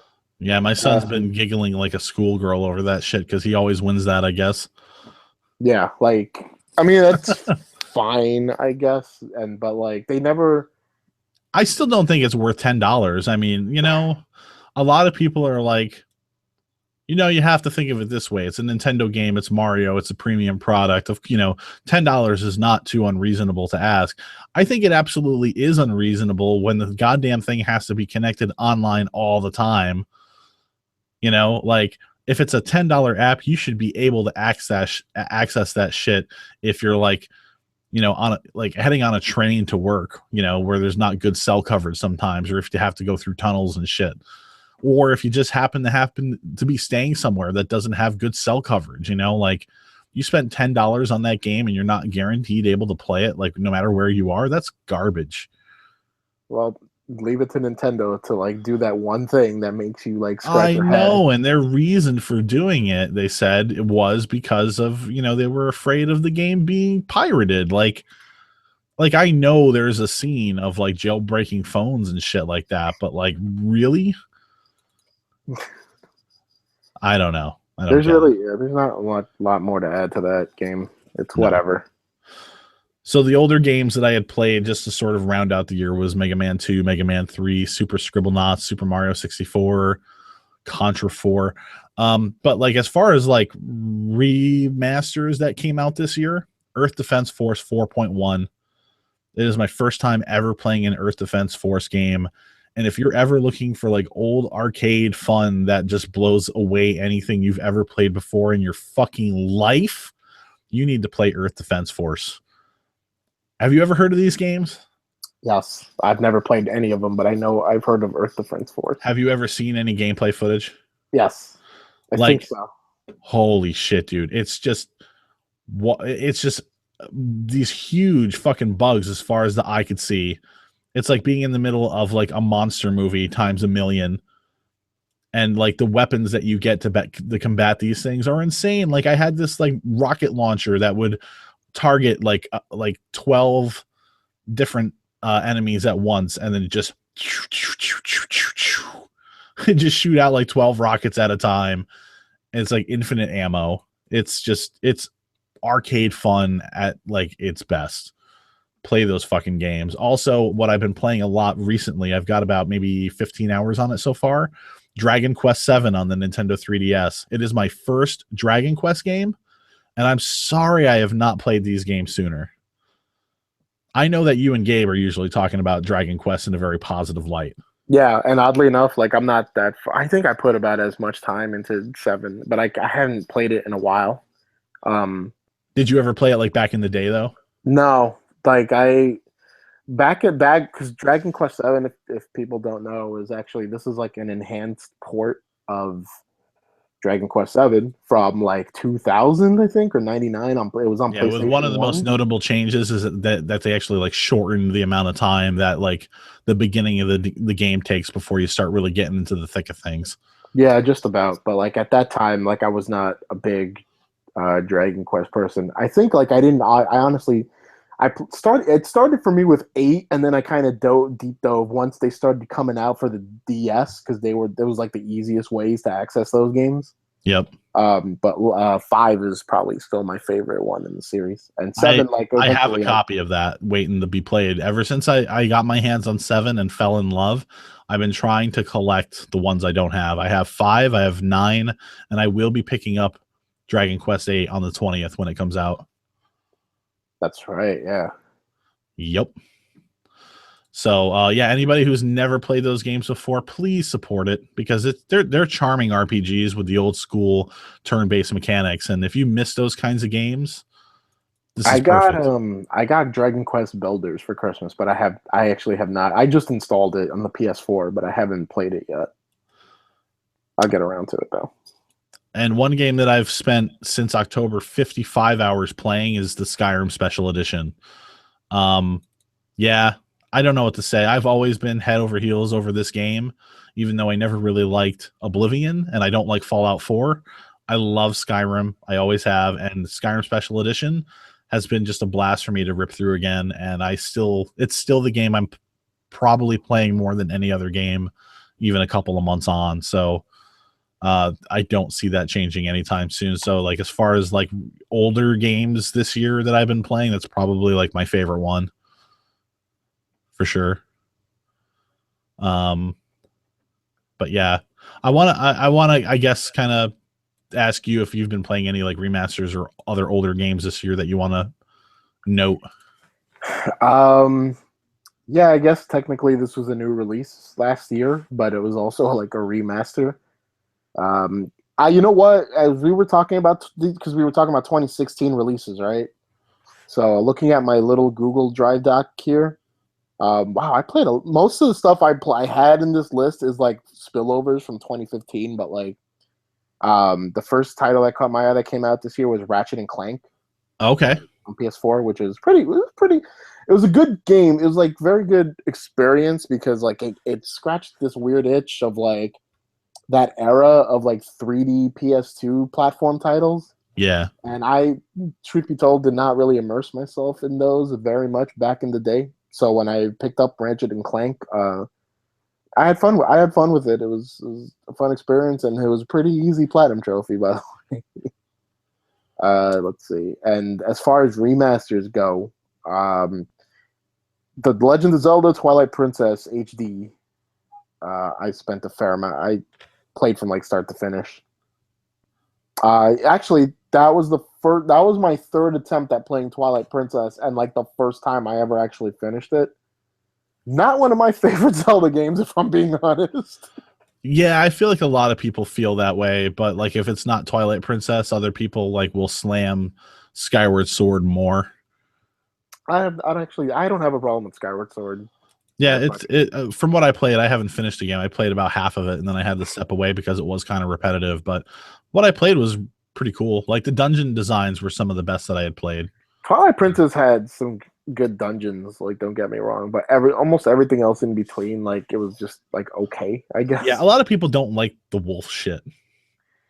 Yeah, like I mean, I don't hate it, but it's just so gimmicky to the point where it just didn't feel particularly useful or fun. And it's which was like a big change after coming off of Wind Waker. Yeah. Red Hood 420 in the chat said he can't get back into Skyrim anymore after playing through The Witcher 3. And I'll just comment on that real quick that yeah, you know, I love The Witcher 3 as well, but like I consider both of those games to be very different experiences. Skyrim is so great for me because I actually feel like I am the explorer in that game, and many games that I play don't put me in that zone. Where The Witcher 3, I feel like I'm playing as Geralt of Rivia. So, you know, The Witcher 3 definitely has better storytelling. It definitely has better character development and all that stuff. Like, there's no question. So, if it counts, I have been powering through Blood and Wine, the Witcher 3 expansion, which came out. Yeah, what do you think about that expansion? So it's hard to put it into words so far. I mean, just playing through The Witcher again, like I'm like, fuck, this game is so good. And if I had to, talk about like games of this generation that stand out for me, The Witcher 3 is going to be one of them, like by easily. And like Blood and Wine, I guess, because I have been making my way through the story, and it's a pretty intriguing one about like I guess it's basically like a murder. It's not a murder mystery because you know who did it, but I guess it's just trying to like understand this character's like motivations about it, which is as far as I got. And I like the new environments. It's like this. It's like sort of like this alternate France kind of setting. Toussaint, I think, is the setting of the area of the map, and I've been trying to balance it out, like trying to like power through the story, but like I'm always looking for the side quests to do, and that's why I can never finish the actual game itself, because like I'm always trying to get all those fucking question marks off my map.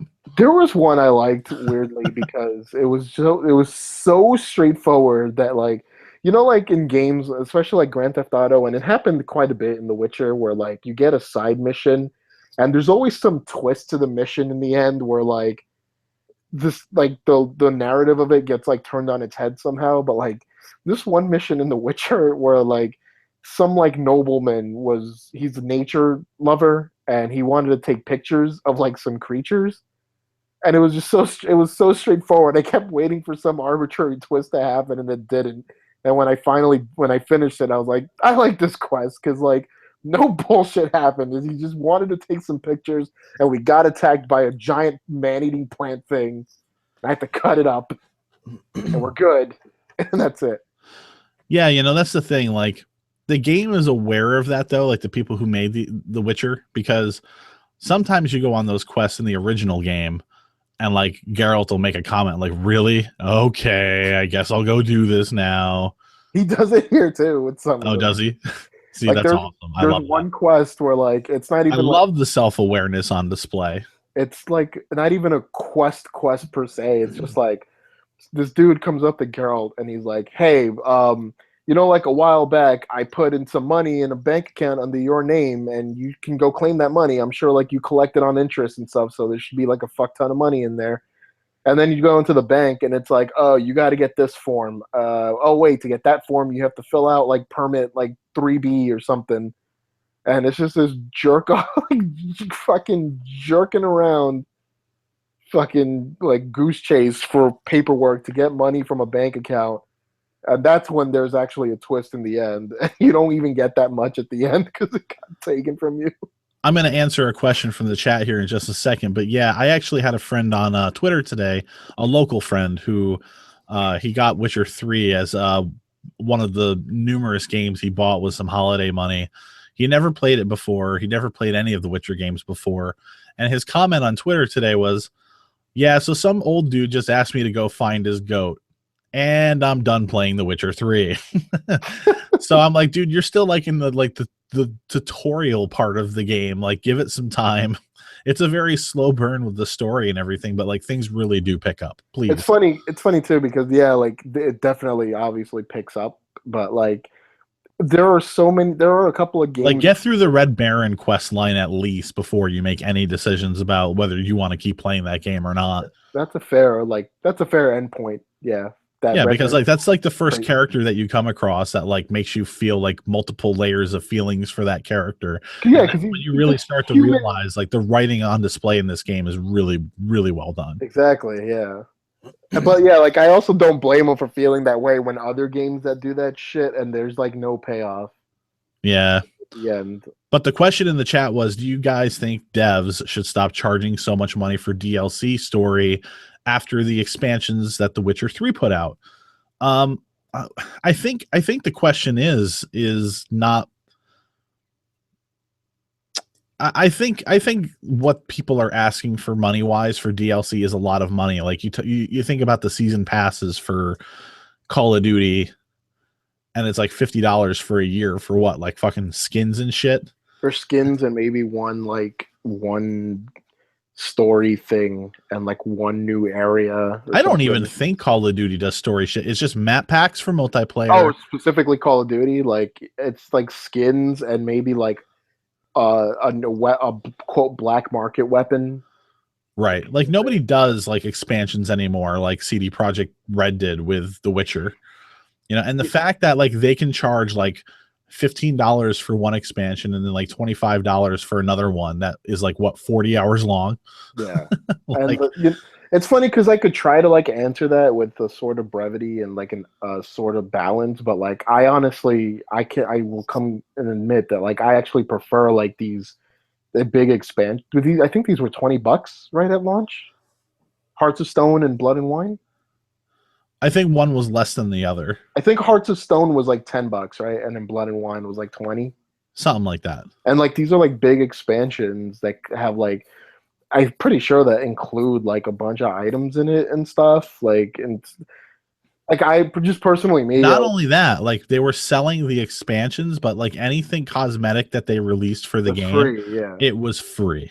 But wait, what was their question again? Because I don't want to like not like that. Oh, he said, "Do you guys think that devs should stop charging so much money for DLC after the expansions that The Witcher 3 put out?" But he says like he throws story in the middle there, so it actually reads as, "Do you guys think devs should stop charging so much money for DLC story after the expansions that The Witcher 3 put out?" Which confuses me a little bit. I mean, it depends. I mean, now I'm gonna be a little like skirt around here. It just depends how much you feel is like too much. But he just put down an example like Dragon Age Inquisition Trespasser DLC was $15 and it was 3 hours long. Oh Jesus Christ, man! Like what? No, fuck that. That kind of also reminds me of the Last of Us DLC.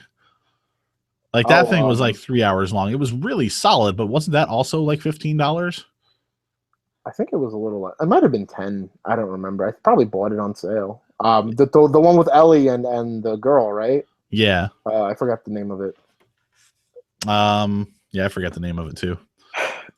I mean, I get like they're always gonna find new ways to try and like monetize something. I'm surprised. Like if any other studio or company, like the studio had made The Witcher 3, you would be fucking spending like $20 on Gwent cards or something like that. Now you can just buy Gwent the game. That's true, yeah. I can't believe like something like that detailed and fun, they actually like were able to start selling as its own game because it was so popular. Crazy. It's just crazy. Anyway, so older games and stuff that we played. You have anything else? No. Notable? Okay. I'm looking through there are still some 2016 games, I guess. Yes. I want to start talking about the strengths of 2016 and the weaknesses of 2015. Which end of the spectrum do you want to start on first? Let's go with from weak to strong, I guess. All right. All right. I'm going to go with the one that is going to surprise people first then. And I'm going to say Uncharted 4. Okay. And I'm going to qualify that by saying it's not a bad game. It's still a really good game. It's still a really good experience, and it's a really great end to that franchise, at least as far as the Nathan Drake story is concerned. However, what was disappointing for me was that because Naughty Dog has sort of become like the top tier storytellers in the video game industry, the fact that they kept like taking control out of my hands to keep telling their story was the disappointing aspect of that game for me. I think everything looked great. I think the tech that they had on display for being on a PS4, it was like one of the best looking games that I had seen all year. I think the motion capture, the facial capture stuff was all immaculate. I think the story was great. The voice acting was great. I felt things. I laughed. I cried.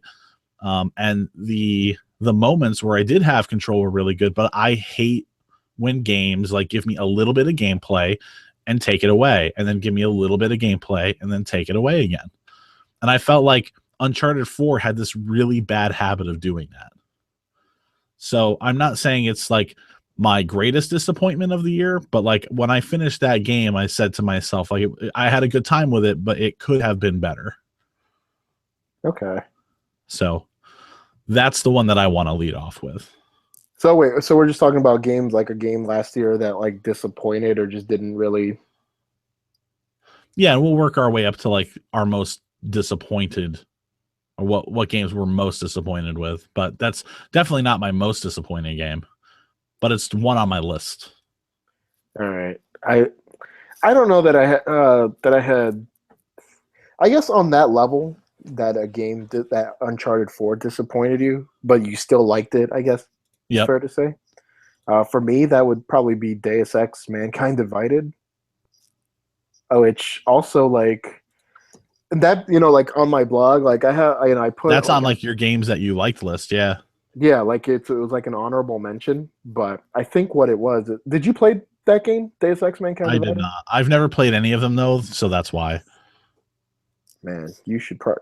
You know what? I would say easily like, oh, you got to play that first Deus Ex, but and it's just this legendary game. But I'm curious how it holds up now, like nowadays. Yeah. See the thing. So you didn't play any of them, okay? So like, I liked Human Revolution quite a bit. Like I thought it was a pretty good game enough, except for that like really bad boss battle towards the end. The Deus Ex, like. Even though like you didn't play it, like you remember that marketing and all that was going on with that game. Well, first of all, it had that really stupid fucking pre-order system or like voting system for a pre-order item or something like that. Uh-huh. And then they had that like marketing campaign where like its Twitter account was like tweeting like "All Lives Matter" and stuff like that. So I play that game, and it's a fun game. It's fun. I like being a superhero in it, but like. This game wanted to be about this kind of oppression and this analog for all the kind of stuff that's going on in our country and like the world, even some parts of the world. Mm-hmm. But it doesn't go anywhere with it, and it's just like it just didn't go anywhere. For all that played up for that to be a theme of the game of like this segregation and all this stuff. It didn't live up to that for me. But yeah, Red Hood 420 in the chat was commenting on that and said that it was Square Enix's fault because they actually wanted to split the game story into 3 games. Yeah, like it felt like, and people in the chat can like call me out on it, disagree or agree, whatever. Like, if there were so many moments in that game where like there were plot moments in the game that just kind of got forgotten about, or they were dropped, or like some ass pull of like plot point got pulled out in the air, and it was kind of muddled. But at the same time, Deus Ex games are always weirdly fun to play because if you can level up, like you're hacking or you're lockpicking and stuff, you can just explore like anywhere and just collect points for just doing anything, experience points for doing anything in that game, and unlocking new powers and just seeing where else you can go and where you can hide and all that stuff. So regardless of that, like I still, in a way, like was enjoying myself in that game. And for some reason, I like Adam Jensen, even though he's like he would seem like he's like the stoic, generic protagonist guy, but he's such a straight. He has such a straight face about everything that I'm almost like amused by it. So I kind of like the guy. But it's like. Again, like it's not like, oh, it's a disappointing game, but it was definitely like this game could have been better. Yeah, and that's kind of, I think, a good way to start this category. Yeah, as we, worm our way into games that were more and more disappointing. Yeah. Obviously, I think probably one of the more disappointing games for me of the year overall was Street Fighter V. I know we talked about it a lot during the course of the year, but for anybody who hadn't listened to prior podcasts, I mean, the reason behind that is obvious. I saw a very good game with very good gameplay mechanics, and I bought the game, and I bought it knowing that it had issues. But I was hoping that those issues were going to be resolved, and we're looking at like 2 months shy of this game being released for a year, and it's still not completely like where it needs to be.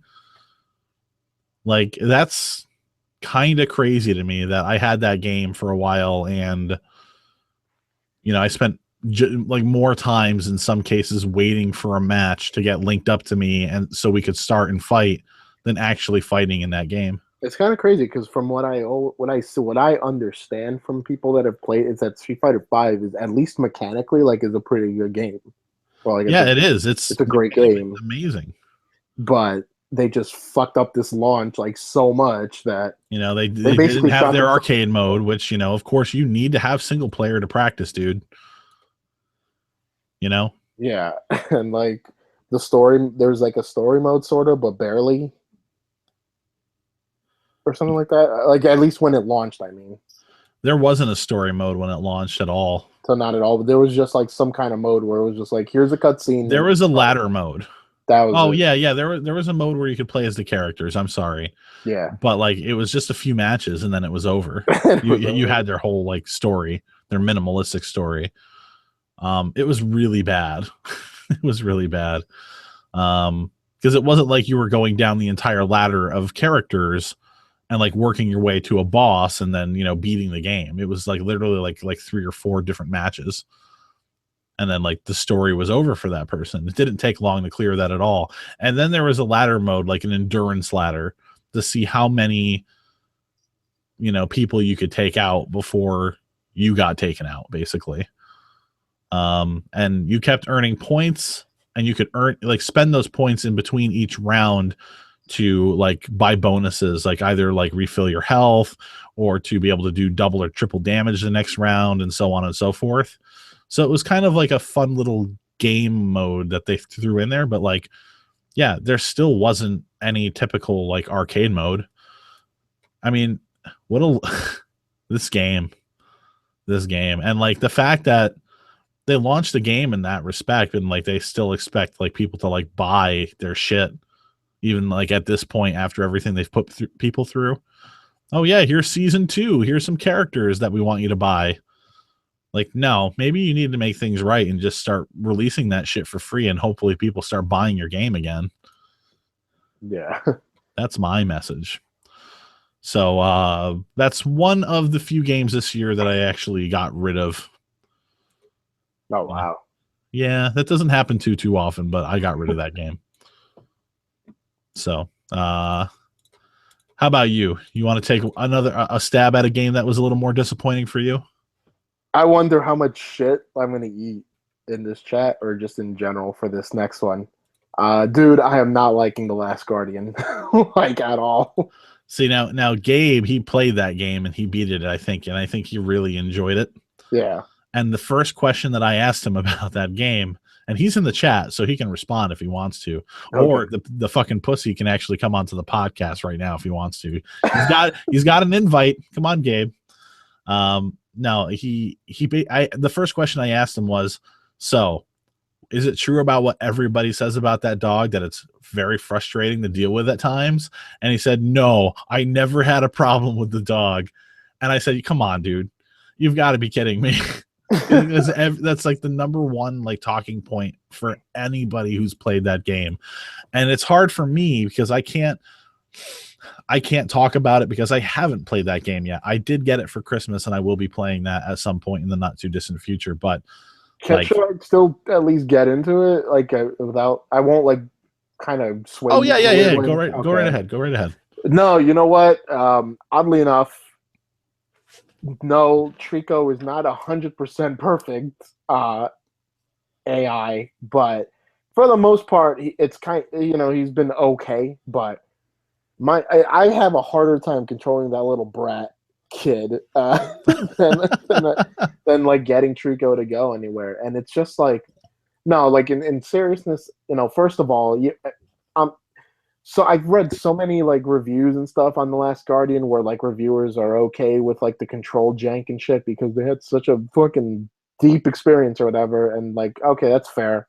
I am not able to overcome that personally. Like I cannot take like janky animations and like controls and the horrible camera, like especially when the experience for me so far is not really like, it's not doing it for me because I don't feel this like connection or emotion like the way people usually tend to feel with Ueda games or Team Ico games.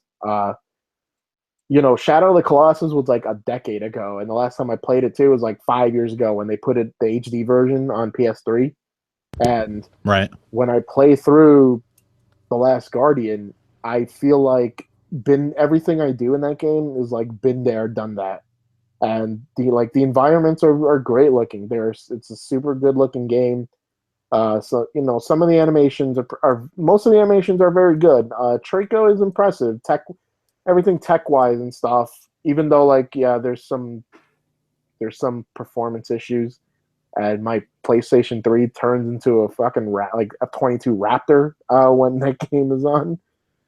But it's just like, even if I were to ignore that how awkward the controlling is, I just, outside of like a few moments here and there, uh, where like, and usually it's just like, oh shit, this thing's about to collapse and I'm gonna fall. Oh shit, Trico caught me. Like, even though those kinds of moments they're pretty exciting and they can be exhilarating, the rest of the time it's like I played Eco and I played Shadow of the Colossus, and I don't feel like this game does enough new for me to like feel blown away.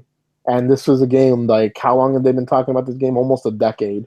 Just like Yeah, Final a very Fantasy long 15. time. Like, talk about your development hell. Like, there really hasn't been any other games that have gone through as much trouble as this one. I mean, I know Final Fantasy 15 was in development for almost the same amount of time, if not a little bit longer, but like, you know, that game was not constantly being thrown, you know, at least it didn't feel like that game was constantly being thrown out of production, where this game was. But yeah, like and I mean, other than very minimal bright sides, like I'm sorry, like I'm not feeling that game.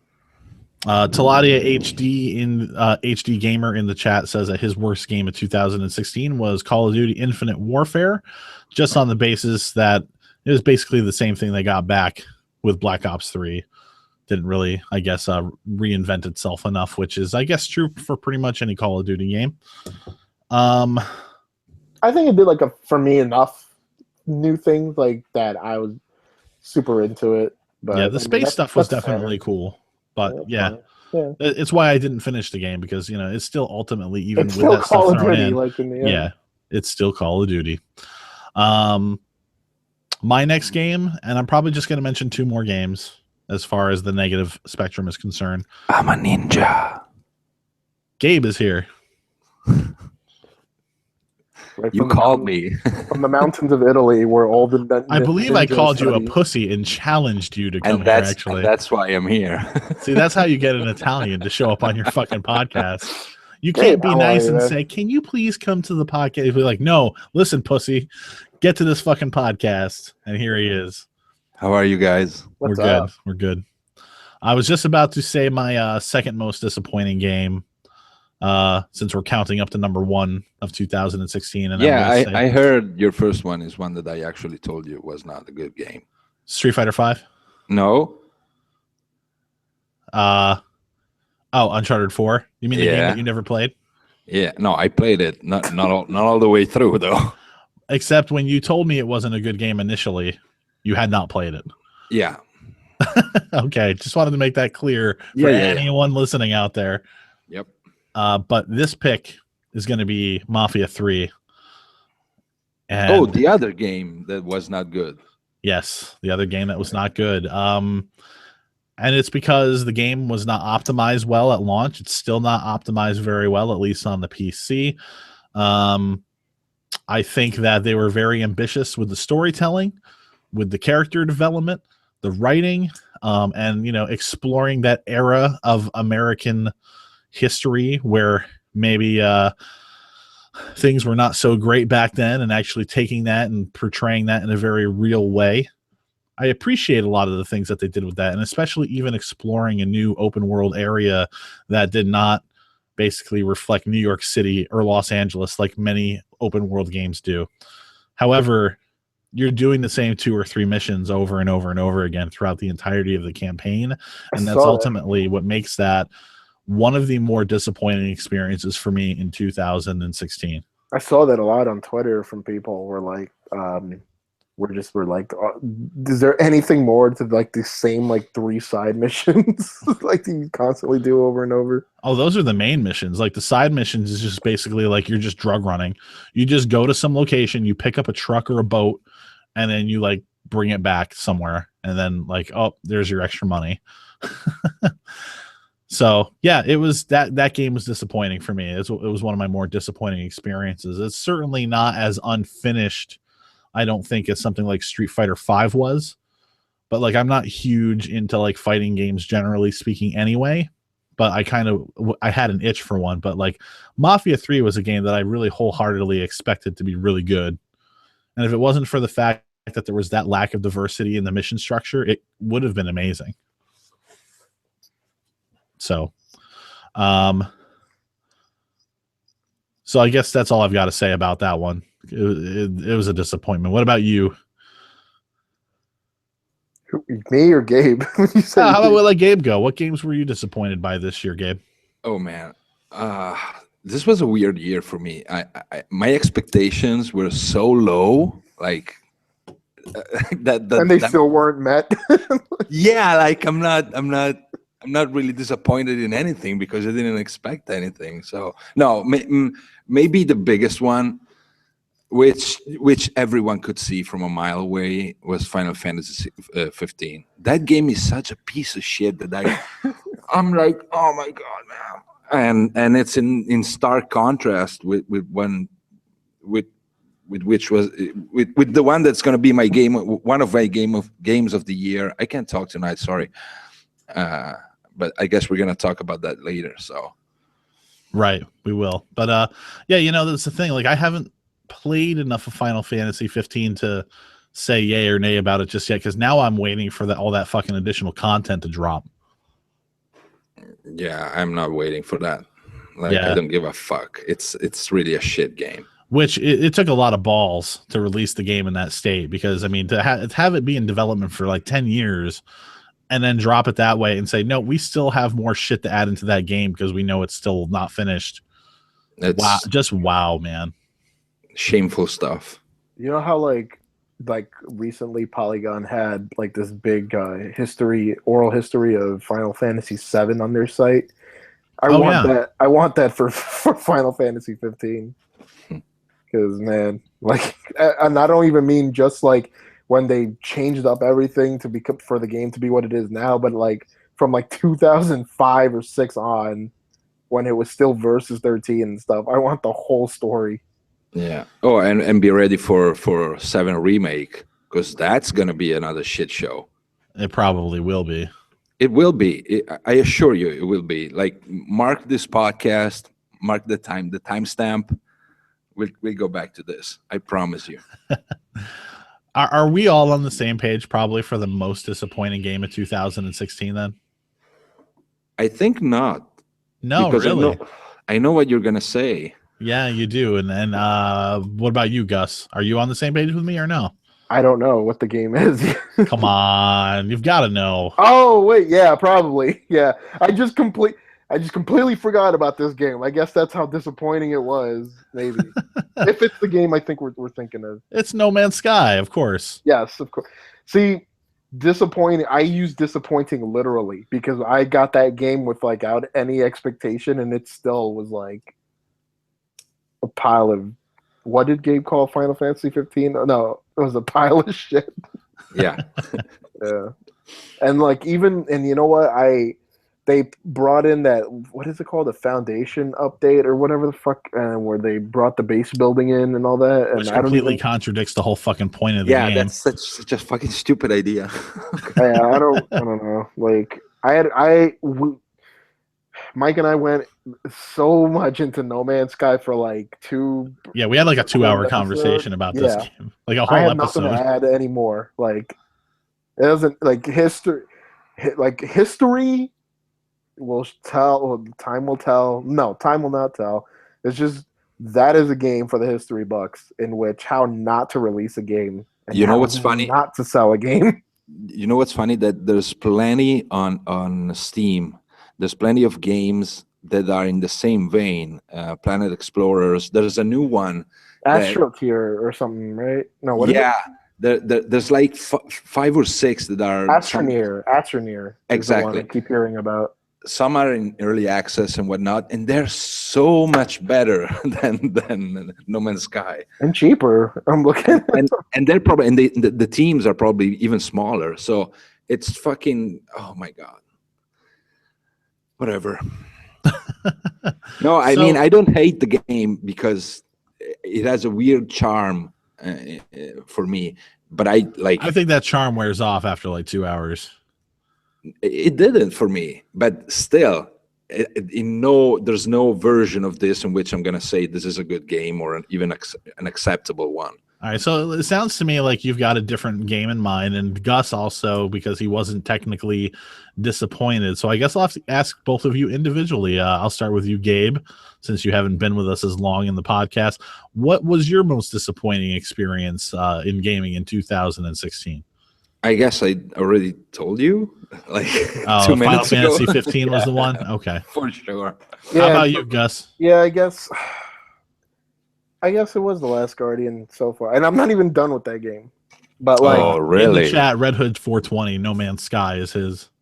Unless he was guessing what I was talking about earlier, but I don't know how far I have left in the game, but I definitely feel like I have played enough of The Last Guardian where like and I didn't even go into that game with like huge expectations, you know, like after a while of every year of being jerked around of whether this game was even coming out at all, and like you kind of fizzle out of it after a while. So even though I did have expectations, they weren't massive, and just for me, it just didn't work out.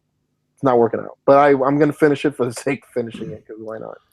all right. So positive experiences in 2016. Who wants to kick off? I'll let you guys fight each other for it. Gabe can go. It's fine.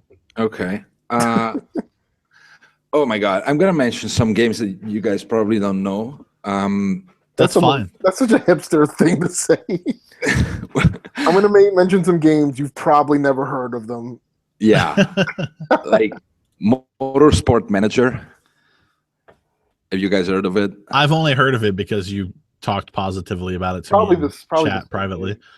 Yeah. So basically, it's a managerial game about the Formula One, and I Sounds fucking fun hate. so far. No, I fucking hate Formula One. Like I can't fucking stand it. I never could. But that game is so fucking addictive. You wouldn't believe it, and it's charming as fuck. The graphics are not too serious. It's by Sega, by the way. It's amazing. It's on Steam. It's on the cheap. Try it if you can. Should I just continue with the list, or Yeah, why don't you just keep going? Okay, and then for sure Dragon Quest Builders, like it's up there for the game of the year for me. Amazing game, simple enough, charming, a gamey game. It's another one of those games that you have to fucking try because it doesn't trailer well, it doesn't screenshot well. So probably my game of the year is gonna be World of Final Fantasy, which is the actual good Final Fantasy that came out this year. And I don't know, like is 3 enough? Yeah. I mean, I enjoyed Last your list, Guardian. motherfucker. I wouldn't consider it game of the year by any stretch of the imagination, but I enjoyed it. We're not going for like objective game of the year. We're just talking about our favorite games that we played this year. So I don't know. That's your list, man. It's cool. Yeah, but it's not in my favorite ones. Like there's other games that I played, like Legend of Arslan and Attack on Titan. I even played, like, I know it's not from this year, but Arkham Knight, I played it this year, and I liked it. So there's so many games that I liked this year, actually. I want to go back and finish Arkham Knight at some point because I don't want to be unfinished with that when the next Batman game comes out. Yeah. So, Gus, give off a short list of your more favorite experiences with games in 2016. I want to talk about this obscure game no one has ever heard of, maybe, possibly. Sarcasm. It's called Doom. Yes, talk about that, and I'll talk with you. I don't know if the last time that I talked about Doom on the podcast, if I had finished it, I but don't think you did. but I totally had finished it since then. Anyway, I feel like we waited a long time for you to finish that game. yeah, well, I finished like a while ago. But it's like the thing about Doom that for me that is so great is how like back to basics it is. While like still kind of feeling it has like modern gaming sensibilities in it, but it's so back to basics and fucking hardcore and just like and it's so fast paced and the fucking soundtrack kicks ass and like it's just a fucking awesome experience to go through and just every kill and even the glory kills, man, because I know people were so like they were like very afraid that that was going to take away from the game and maybe some people still don't like it, whatever, it's fine. But it's just super fucking awesome. And the one shame about Doom is how like the fucking box art would have you make you think like it's like another generic shooter. Yeah. But thank God that there's an awesome reversible box art on there. But like, I don't like if you like shooters, like you should fucking play Doom. Please play Doom. That is one hell of an introduction to your favorite. Is that your like most favorite game or? Like if I had to pick a favorite game, it's Overwatch, right? It's gonna be Overwatch. But like Doom is up. I think I talked about. Did I talk about Titanfall 2 last time we spoke? Yeah, kinda. A bit. I mean, you know. I think you were still kind of early into it, actually. Really, that's weird because I feel like I finished. Or maybe not. I could have just forgotten. But as long as I talked about it. But yeah, Titanfall 2 had a really good campaign. Also, because they took like a first-person shooter and they added a lot of platforming to it, and it was actually pretty fun. And a lot of people talk about that time level. That it was pretty cool, but I wish they had like maybe done a little more with it. Like I wish that campaign was a little longer, but it was a good campaign. I think my biggest disappointment of like 2016 is like far as like regrets are concerned is not playing that game. Yeah. Yet. I mean, I have it. It's sitting over there. So like, and then just two, because I have like a game of the year list, but we actually covered like a lot of the stuff that was on it, and Right. the only other stuff like I discovered like randomly on a tweet, I discovered this game Mini Metro, which it's on Steam, but I was playing it on iPhone, and it's basically like a sort of like management like puzzle game where you like just try to build like the most efficient subway system. I'm gonna link your blog into the chat because there's a picture of that game on your blog. Oh, really? Okay. Get a look for what that game looks like. Well, thank you. So yeah, I mean, there's not a lot to the game, but it was pretty addicting, and because like I live in the New York area, so my arrogant dumbass was like, I know better and like how to build an efficient subway line, even if the MTA doesn't. Like, it's like, nope. I could get maybe 1,000 people like taking the trains at one point, but like that's as far as I go. That's awesome. It was like 99 cents on the App Store or whatever, but it's also on Steam, and I'm pretty sure it's cheap. And it's a fun game, whatever. And I bought this game on a whim. I mean, it looked really cool. I don't know if you played it, Mike, or even Gabe. Hyperlight Drifter. Oh, that's one that I've been wanting to play. It looks amazing because it's got that really cool, flashy like art style, and it's got that awesome like soundtrack to it, and it's got like a Zelda aesthetic like to the gameplay that I kind of like, that intrigues me. I kind of like, some people saw Diablo in it, for I guess, but like I think I could kind of see that.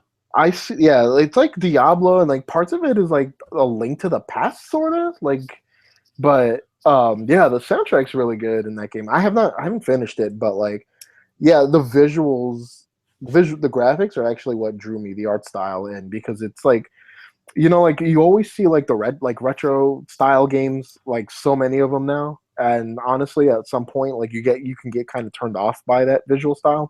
At least sometimes I do. But I think with Hyperlight Drifter, what's up with that art style is that like I don't see like console retro game. It looks like like it could be a Commodore or like an Apple II game or something. No, not like, yeah, like an 80s PC game or early 90s like PC game kind of visual style. But it's like the the combat is like the control in the combat and stuff is like super tight, and the combat you have to actually kind of be strategic about because it has melee and long range combat, but like there's a weird Dark Souls feeling to that combat too, where you can't just slash everything like willy nilly.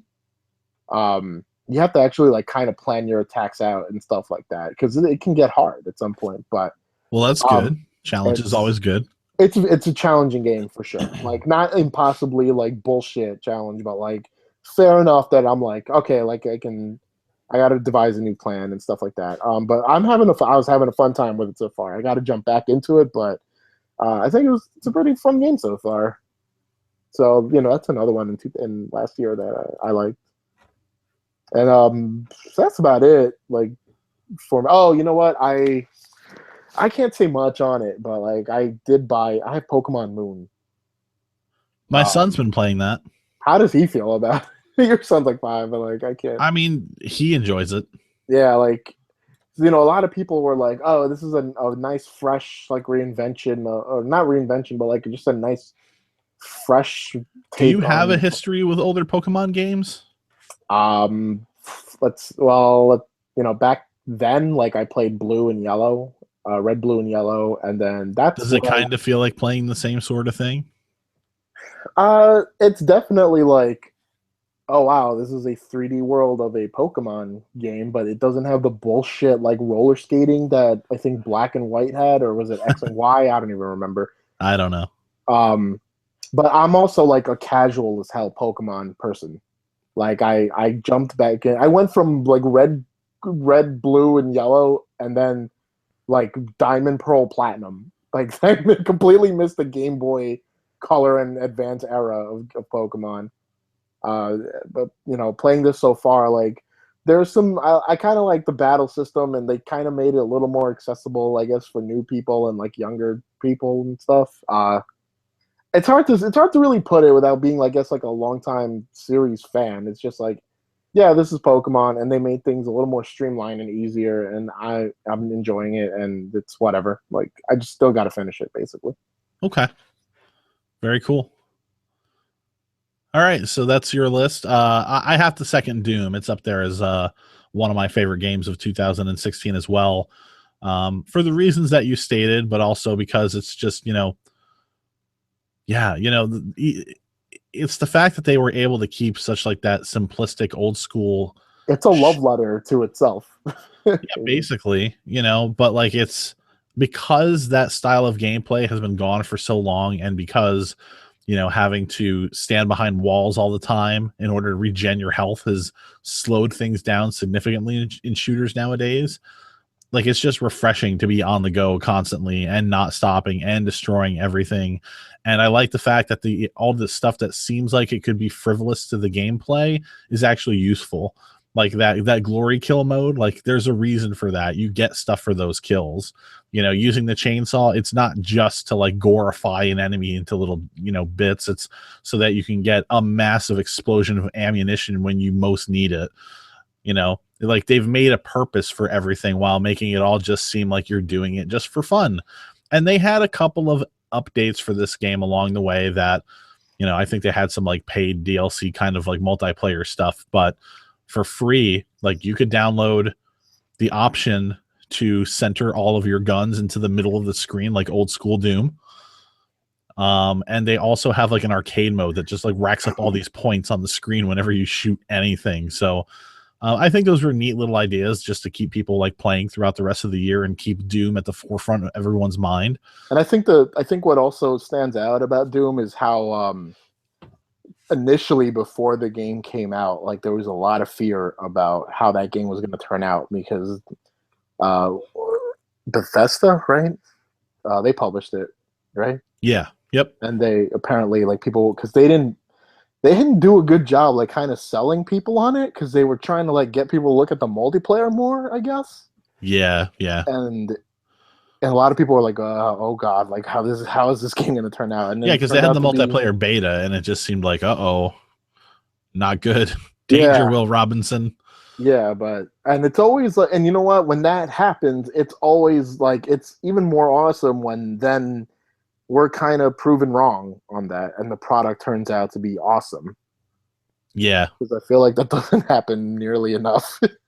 It doesn't happen nearly enough. And I can't remember what game I was talking about, but I felt like there was another game that came out later in the year that I was kind of hoping would kind of recapture what Doom did. And it's like, nope, just turned out Doom was just an exception to the rule. Like, it's not like something that's going to happen from here on out, unfortunately. But yeah, no, I'm glad it stands apart as its own example. I can't wait to see a sequel because they have to do one. They just have to. Another game of mine, I feel like the rest of my list is going to be very predictable, especially for anybody who like knows me or has been listening to this podcast for a long time. Plants vs. Zombies Garden Warfare 2 is one of my favorites of the year just because. Did that come out last year? It came out in like February. Oh, okay. Yeah, so pretty early in the year. So it really fun game, you know. It's they took the first game, which was strong enough, and it didn't have a ton of content, but it was $40, and over the course of time they released, you know, free content for that game. They fleshed this one out a little bit more. They gave people playing on their own things to do in this hub world, including doing missions and taking out bosses and stuff. They've added new characters to each side of the battlefield in order to make things a little bit more hectic in any given game mode and faster. And it's a blast. It's an all-around fun game to play. I know a lot of people look at Plants vs. Zombies and say, you know, this is stupid. It has to be some sort of joke. Who are they kidding? But it's a very surprisingly well thought out, well done third-person shooter, class-based shooting game. You know, it's fantastic. You know, I don't know if they're going to do another one or not. I don't know if the online numbers with this game still support it or not. I know anytime that I play it still on the PS4 or my son plays it, there's still plenty of people, enough people playing that we never have problems getting into any of the games. But yeah, I love that game. And also Dark Souls 3. Dark Souls 3 it's probably the shortest Dark Souls game to date, but it's probably like, it's very refined. It's very tight. It calls back to the old games very well while also seeming kind of fresh on its own at the same time. It also has a visual aesthetic that kind of harkens to Bloodborne even a little bit. And I think the bosses are great. I think the level designs are great. It's just everything about that game feels very well done and a very well end to this leg of the Dark Souls franchise. I think they're done with it for a while. If they ever come back to it, this stands as a good end to this trilogy. So, but I think out of all three of those, I think probably Doom is probably like my number one pick, just because not only of how like unrelentingly fun it is, but also because it had that element of surprise to it. Like I expected it to be garbage, honestly. So. Yeah, like you know, there wasn't that much buzz. There was, but not as much until it started came out long ago. Like, you know, they were trying to dangle like access to the Doom beta in front of the Wolfenstein pre-orders. You know. Yeah. You know, and that game had been in. I never even redeemed it, and I like. Long. They had like restarted development on that game, I think, twice. That's right. Yeah. You know, like that. Those stories leading up to a release of a game never sounds good. You know, it usually doesn't bring a good product either behind it, but like Doom was amazing. It actually kind of makes me hopeful for like what they're going to do with Prey. I think it's a different development team, of course, but like Bethesda like had canceled Prey 2 because they're like, nope, this isn't working. We need to do something else. And now this Prey game is supposed to be coming out, this reboot or whatever it is. Reimagining, I don't know what it is, but it's supposed to be coming out in 2017, and you know, like maybe Bethesda kind of knows like how to give studios direction as far as like what kind of game they're looking for, and if that's the case, if Doom's anything to go by, maybe Prey could be a really good reboot too. Yeah, like I'm probably on record, like in the previous podcast, like kind of either indifferent or like just mildly curious about Prey, but like, you know, at the same time, you raise like a good point there, in which, you know, I'm curious also to see where that goes, because it looks interesting setting wise, at least.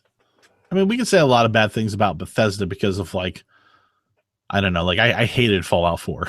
You know, I have a lot of bad things because it becomes inventory management the game more so than any other open world Bethesda game And has holy been before. fuck, I can't believe you actually think this UI for your base building shit is a good idea kind of game. I know, and it's like, but at the same time, like when it comes to other things that like they're gonna publish but not necessarily develop, like they have had the mind to say to these games before, like this isn't gonna work. We need to do something different. And they've done it, and it's worked for Doom like meticulously well. So yeah, I'm excited to see what comes up for other games in the future from them. So I don't know if you guys have anything else to add. I think that's pretty much it. A random question: have either of you guys been playing Let It Die? Negative. Is that the free game from PlayStation? Yeah. I see a lot of people, like a couple of people on Twitter. I mean, I know Jeff Gerstmann has been talking about it a lot on the Giant Bombcast and everything, but I haven't really been too intrigued to want to play it. Because anytime I've been drawn to the computer, oh shit, one of my favorite games. I forgot that you fucking mentioned it. I was waiting for that. Jesus fucking Christ, Battlefield 1. Battlefield 1, I'm so fucking impressed. How did I forget about that game? Battlefield 1 is so fucking amazing. I'm sorry I glossed over that game. I did not actually like Battlefield 4 all that much. I didn't think the single player was great. I didn't think the multiplayer was great, but like, you know, the multiplayer this time around is highly addicting. It's just full of what the fuck, holy shit that just happened moments all the time. And because of how well DICE are at like making new maps that like are big and expansive and actually work, yeah, I'm definitely gonna buy the DLC for that game for sure. So yeah, that's up there as one of my favorites too. Sorry, can't believe I forgot that shit. Too busy fawning over Doom. That's why. I've not played Let It Die either, but that's a given because my religion like forbids me from playing free to play shit. You can write about it though.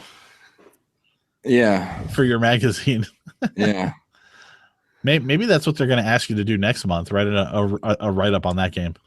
Nah. They know better. Do they? Yeah, maybe. All right. So, anything to add, fellas? Well, Yakuza 6 is coming out. Yakuza 0. 6 is coming out, though, also at some point. But Yakuza 0 is coming out soon. People should play that. Dragon Quest 8 is coming out on the 20th for the 3DS. People should probably play that, too. Yeah, everyone should play that. That's probably the best in the series. So, like, yeah, I guess real quick, if you want to like go into some stuff this coming year, you're like waiting for, you're like anticipating Zelda, for sure. What's As that? a matter of fact, Gabe earlier was teasing me about what's Zelda. He was like, seriously, like you're fucking bad mouthing pre-order culture all the time, and you're gonna pre-order a console. Like, if I don't pre-order this shit, I'm not getting my hands on it for a long time. So you bet your ass I'm gonna.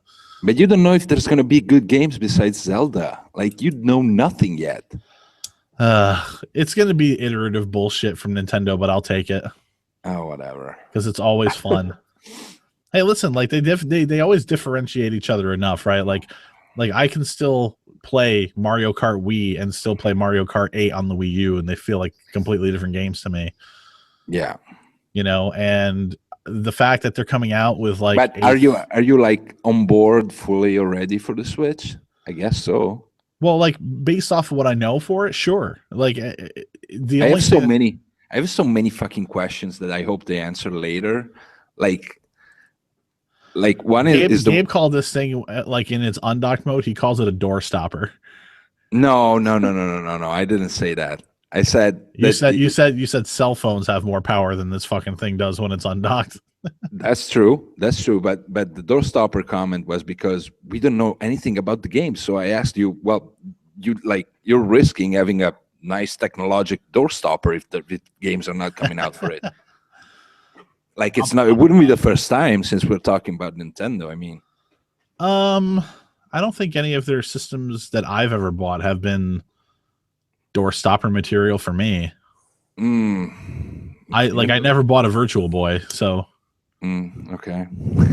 you know, like there's that system, of course, lingering in their past, but yeah, like what else has really been like objectively like that bad? The Wii U, the Wii, and I've got like a ton of games for both of those systems. Like, wow, yeah, I can't think of a ton of good games on Wii U. Seriously, I can think about Wonderful 5, 101, maybe? Bayonetta 2, Super Mario Kart 8, Super Mario 3D World. You know what? That Lego City Undercover game was really good. I heard it was. Thought about that, and now it's going to come to like PS4 and Switch and all that stuff. And I might double Pikmin 3, Captain Toad. I'm just off the top of my head here. Yeah. The remaster for Wind Waker is amazing because it actually cuts out all the bullshit at the end that was unnecessary. Look, I'm not gonna debate you on Nintendo stuff. You seemingly wanted to earlier today, so let's do it. No. Come on. I just have so to call you questions. a pussy again so that you'll engage. Like, for instance, why is this thing gonna have a normal regular charger, or do I have to dock it? Yeah, that's what I saw an article. I don't know if it was Polygon, but somebody said this thing has to be able to be charged outside of the dock. And I agree with that. I don't know who wrote it. I hope it's not Kuchera because he's an idiot. But if it did, well, I agree with him. Yeah, well, I agree with him for once. And it's a question that we've been throwing around, me and my friends, a lot. Like, what's the point of the dock itself? And then the other thing is, why don't they make like a super cheap version without the fucking screen? Like, the dock is the console. Like, that you don't have to take around with you if you just want to stay home. Why don't they make a super cheap version of it? And that would kind of destroy the point of calling it a Switch, right? It would. Yeah. So I mean, to me, it has the potential to be a great shit show, but I hope it's not. Well, I've explained earlier this year on the podcast even too, I think one of the great things about this console coming at the time that it's coming for me. Yeah, Mike, I'm going to stop you right now because we're talking about you having a baby the day the Switch comes out, basically. Yep. You're not like the average audience, okay? It's such a specific example, yours. All right, but okay, let's talk about the audience overall then. Yeah. This thing already seems to have more appeal to people and more acknowledgement by the public out there than the Wii U ever did. Like as a product that exists before launch. Excitement seems to be running really high on this thing. And I think it's because people are living in this day and age where like everything is driven by mobile devices. And I think that aspect of being able to take your AAA style Nintendo games and play them at home and then take them wherever you go, I think that's enticing to people. That is an enticing idea, no matter how you cut it. Like you've never played like back on the Wii, like if you had a game but you had like a Nintendo DS, like nope, there was only the Nintendo DS library, but you can never take your Nintendo Wii games that you enjoyed and play them on your DS on the go. Like you always felt like you had the better hardware and the not so great hardware, and that you had like your libraries limited based on what they could handle. But like now it's like it's all in one. That's a good idea. Okay. Now whether or not it's going to pan out is okay, remains to be seen. I don't have a crystal ball, but if this thing is actually $250, like a lot of the early reports out there are saying it probably will be, that's probably a slam dunk. Because you two guys, I remember this one, and I'm gonna go find the tweet now. I remember you both said it was gonna be like $350 in a podcast, and I tweeted at both of you, and I said, I think it's gonna be $229 or less. It's a slam dunk at that price point. I don't know. I said I wouldn't be surprised. I think if it was $350, I think it would be smarter if it was $300. If I'm it's sure I said that. I won't deny it because I'm sure I said something like around there. So I'll take your word for it. Yeah. Gabe has a remarkable memory. Yeah, when it serves him conveniently. exactly. But like, okay, then I have another question, a technical one. Please, both of you, open a picture of the joypad when it's in joypad form. Okay, hold on Okay. one second. Is this about how like each side has to charge? No. Okay. Just open the picture because I'm gonna ask like a stupid Gabe question. So you mean like find a picture of like the control with the Joy-Con or whatever? Yeah, when it's Like as full controller mode. Yeah, exactly. Okay. Okay, now pretend that you have to, play a game, and so you have to fucking push the button. Is there any shit in the way of your fucking thumb?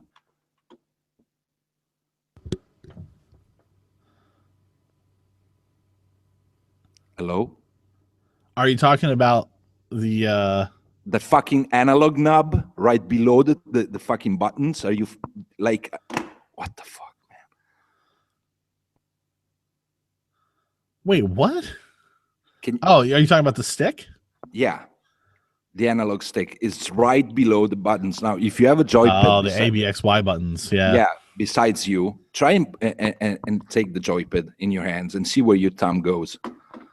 Like that's such a fucking stupid design, man. I can't get behind that. It makes me mad looking at it. I would have to see like what the rest of that controller looks like from like the side or the back. But I can't find anything just doing a brief browse right now that actually shows me that. Because if like the handle had a little bit of depth to it, then you might be able to rest up a little comfortably, but maybe not. They show you this. They show you the switch dock like diagonally, so you can see this where like the screen slides in, but you can't see the controller. So you're pretty much gonna have to buy like the Pro controller for this thing. Yeah, because fucking peripherals and Nintendo. Yay! Yeah, that's definitely a downside, and I've always maintained that was something I did not want for this machine. For any more Nintendo machines ever. One thing that could sell me on this machine, but I'm not gonna believe in that, is if they manage to emulate the DS on this machine. Like when you're on the go, you could have the two screens on the tablet, and you could actually, it's a touch screen, so you can actually use it as a DS. Like, I mean, they emulated on phones from 5 years ago, so Nintendo could definitely do it on the Switch. Has there been any rumors of that? The only rumors I've heard is their emulation of like GameCube stuff. No, I didn't hear anything, and I think the GameCube emulation is pretty much made up shit. Like I'm seeing people making up shit left and right. And I don't know if it's made up. I think Laura K. Buzz may have corroborated that. Maybe. If she hasn't, then I'll take it back but she's been a reliable source for this stuff. Well, that's debatable. That's very debatable. I'm sorry. Bless you. Thank you. I did a quick check on all of these guys. Like, what's the other chick? Well, she used to write for Destructoid, and she's been right about a lot of the stuff so far. The other one, Emily something. I don't know about that one. Oh, Emily Rogers. Oh, yeah. They all got a lot of shit wrong. Like, I mean, a lot. But they do get some stuff right. But to me, those are pretty much educated guesses. Not really, like, I don't know, whatever. We'll see in a couple hours, in an hour, actually. I will not. I will be in bed. Oh, come on. Listen, my kid was up at 3:00 in the morning throwing up, and I've been up ever since. I got to work tomorrow too. I can't do it. I got to be to work at 7:30. Then I got a doctor's appointment, so I get to leave work a little early. But yeah, are you gonna exercise? Are you exercising? No. You fucker. So I'm smoking less and less, and you're not, part of the deal is going. No. I'm watching what I'm eating, but I have some other stuff to take care of. Right now, my number one concern is sleep. Gus, are you exercising? Yeah, I guess. And what are you talking about? You've been smoking anyway. I No, don't I've been- smoke. Oh, him. Oh, Gabe. Yeah. I smoke less and less every day, man. Well, that's good. So anyway, this podcast is pretty much over. Like we're already in we're sorry territory, right? Pretty much. Everyone left already. Like, There's still 2 people watching. Gabe, if you want to run off with "We're sorry" for a little bit, we can. Depends on what you're up to. No, I was just rendering some stuff on the other computer. Nah, let's do it like Sunday or Saturday or Sunday. Okay. All right. Well, I'm going to say goodnight to all of our listeners here. So thank you for joining us and interacting with us on the podcast as we were doing it live through YouTube. I like that shit. So until next time, we'll see you then. Say goodbye, everybody. have a happy 2017 because we need Bye bye. it. Bye.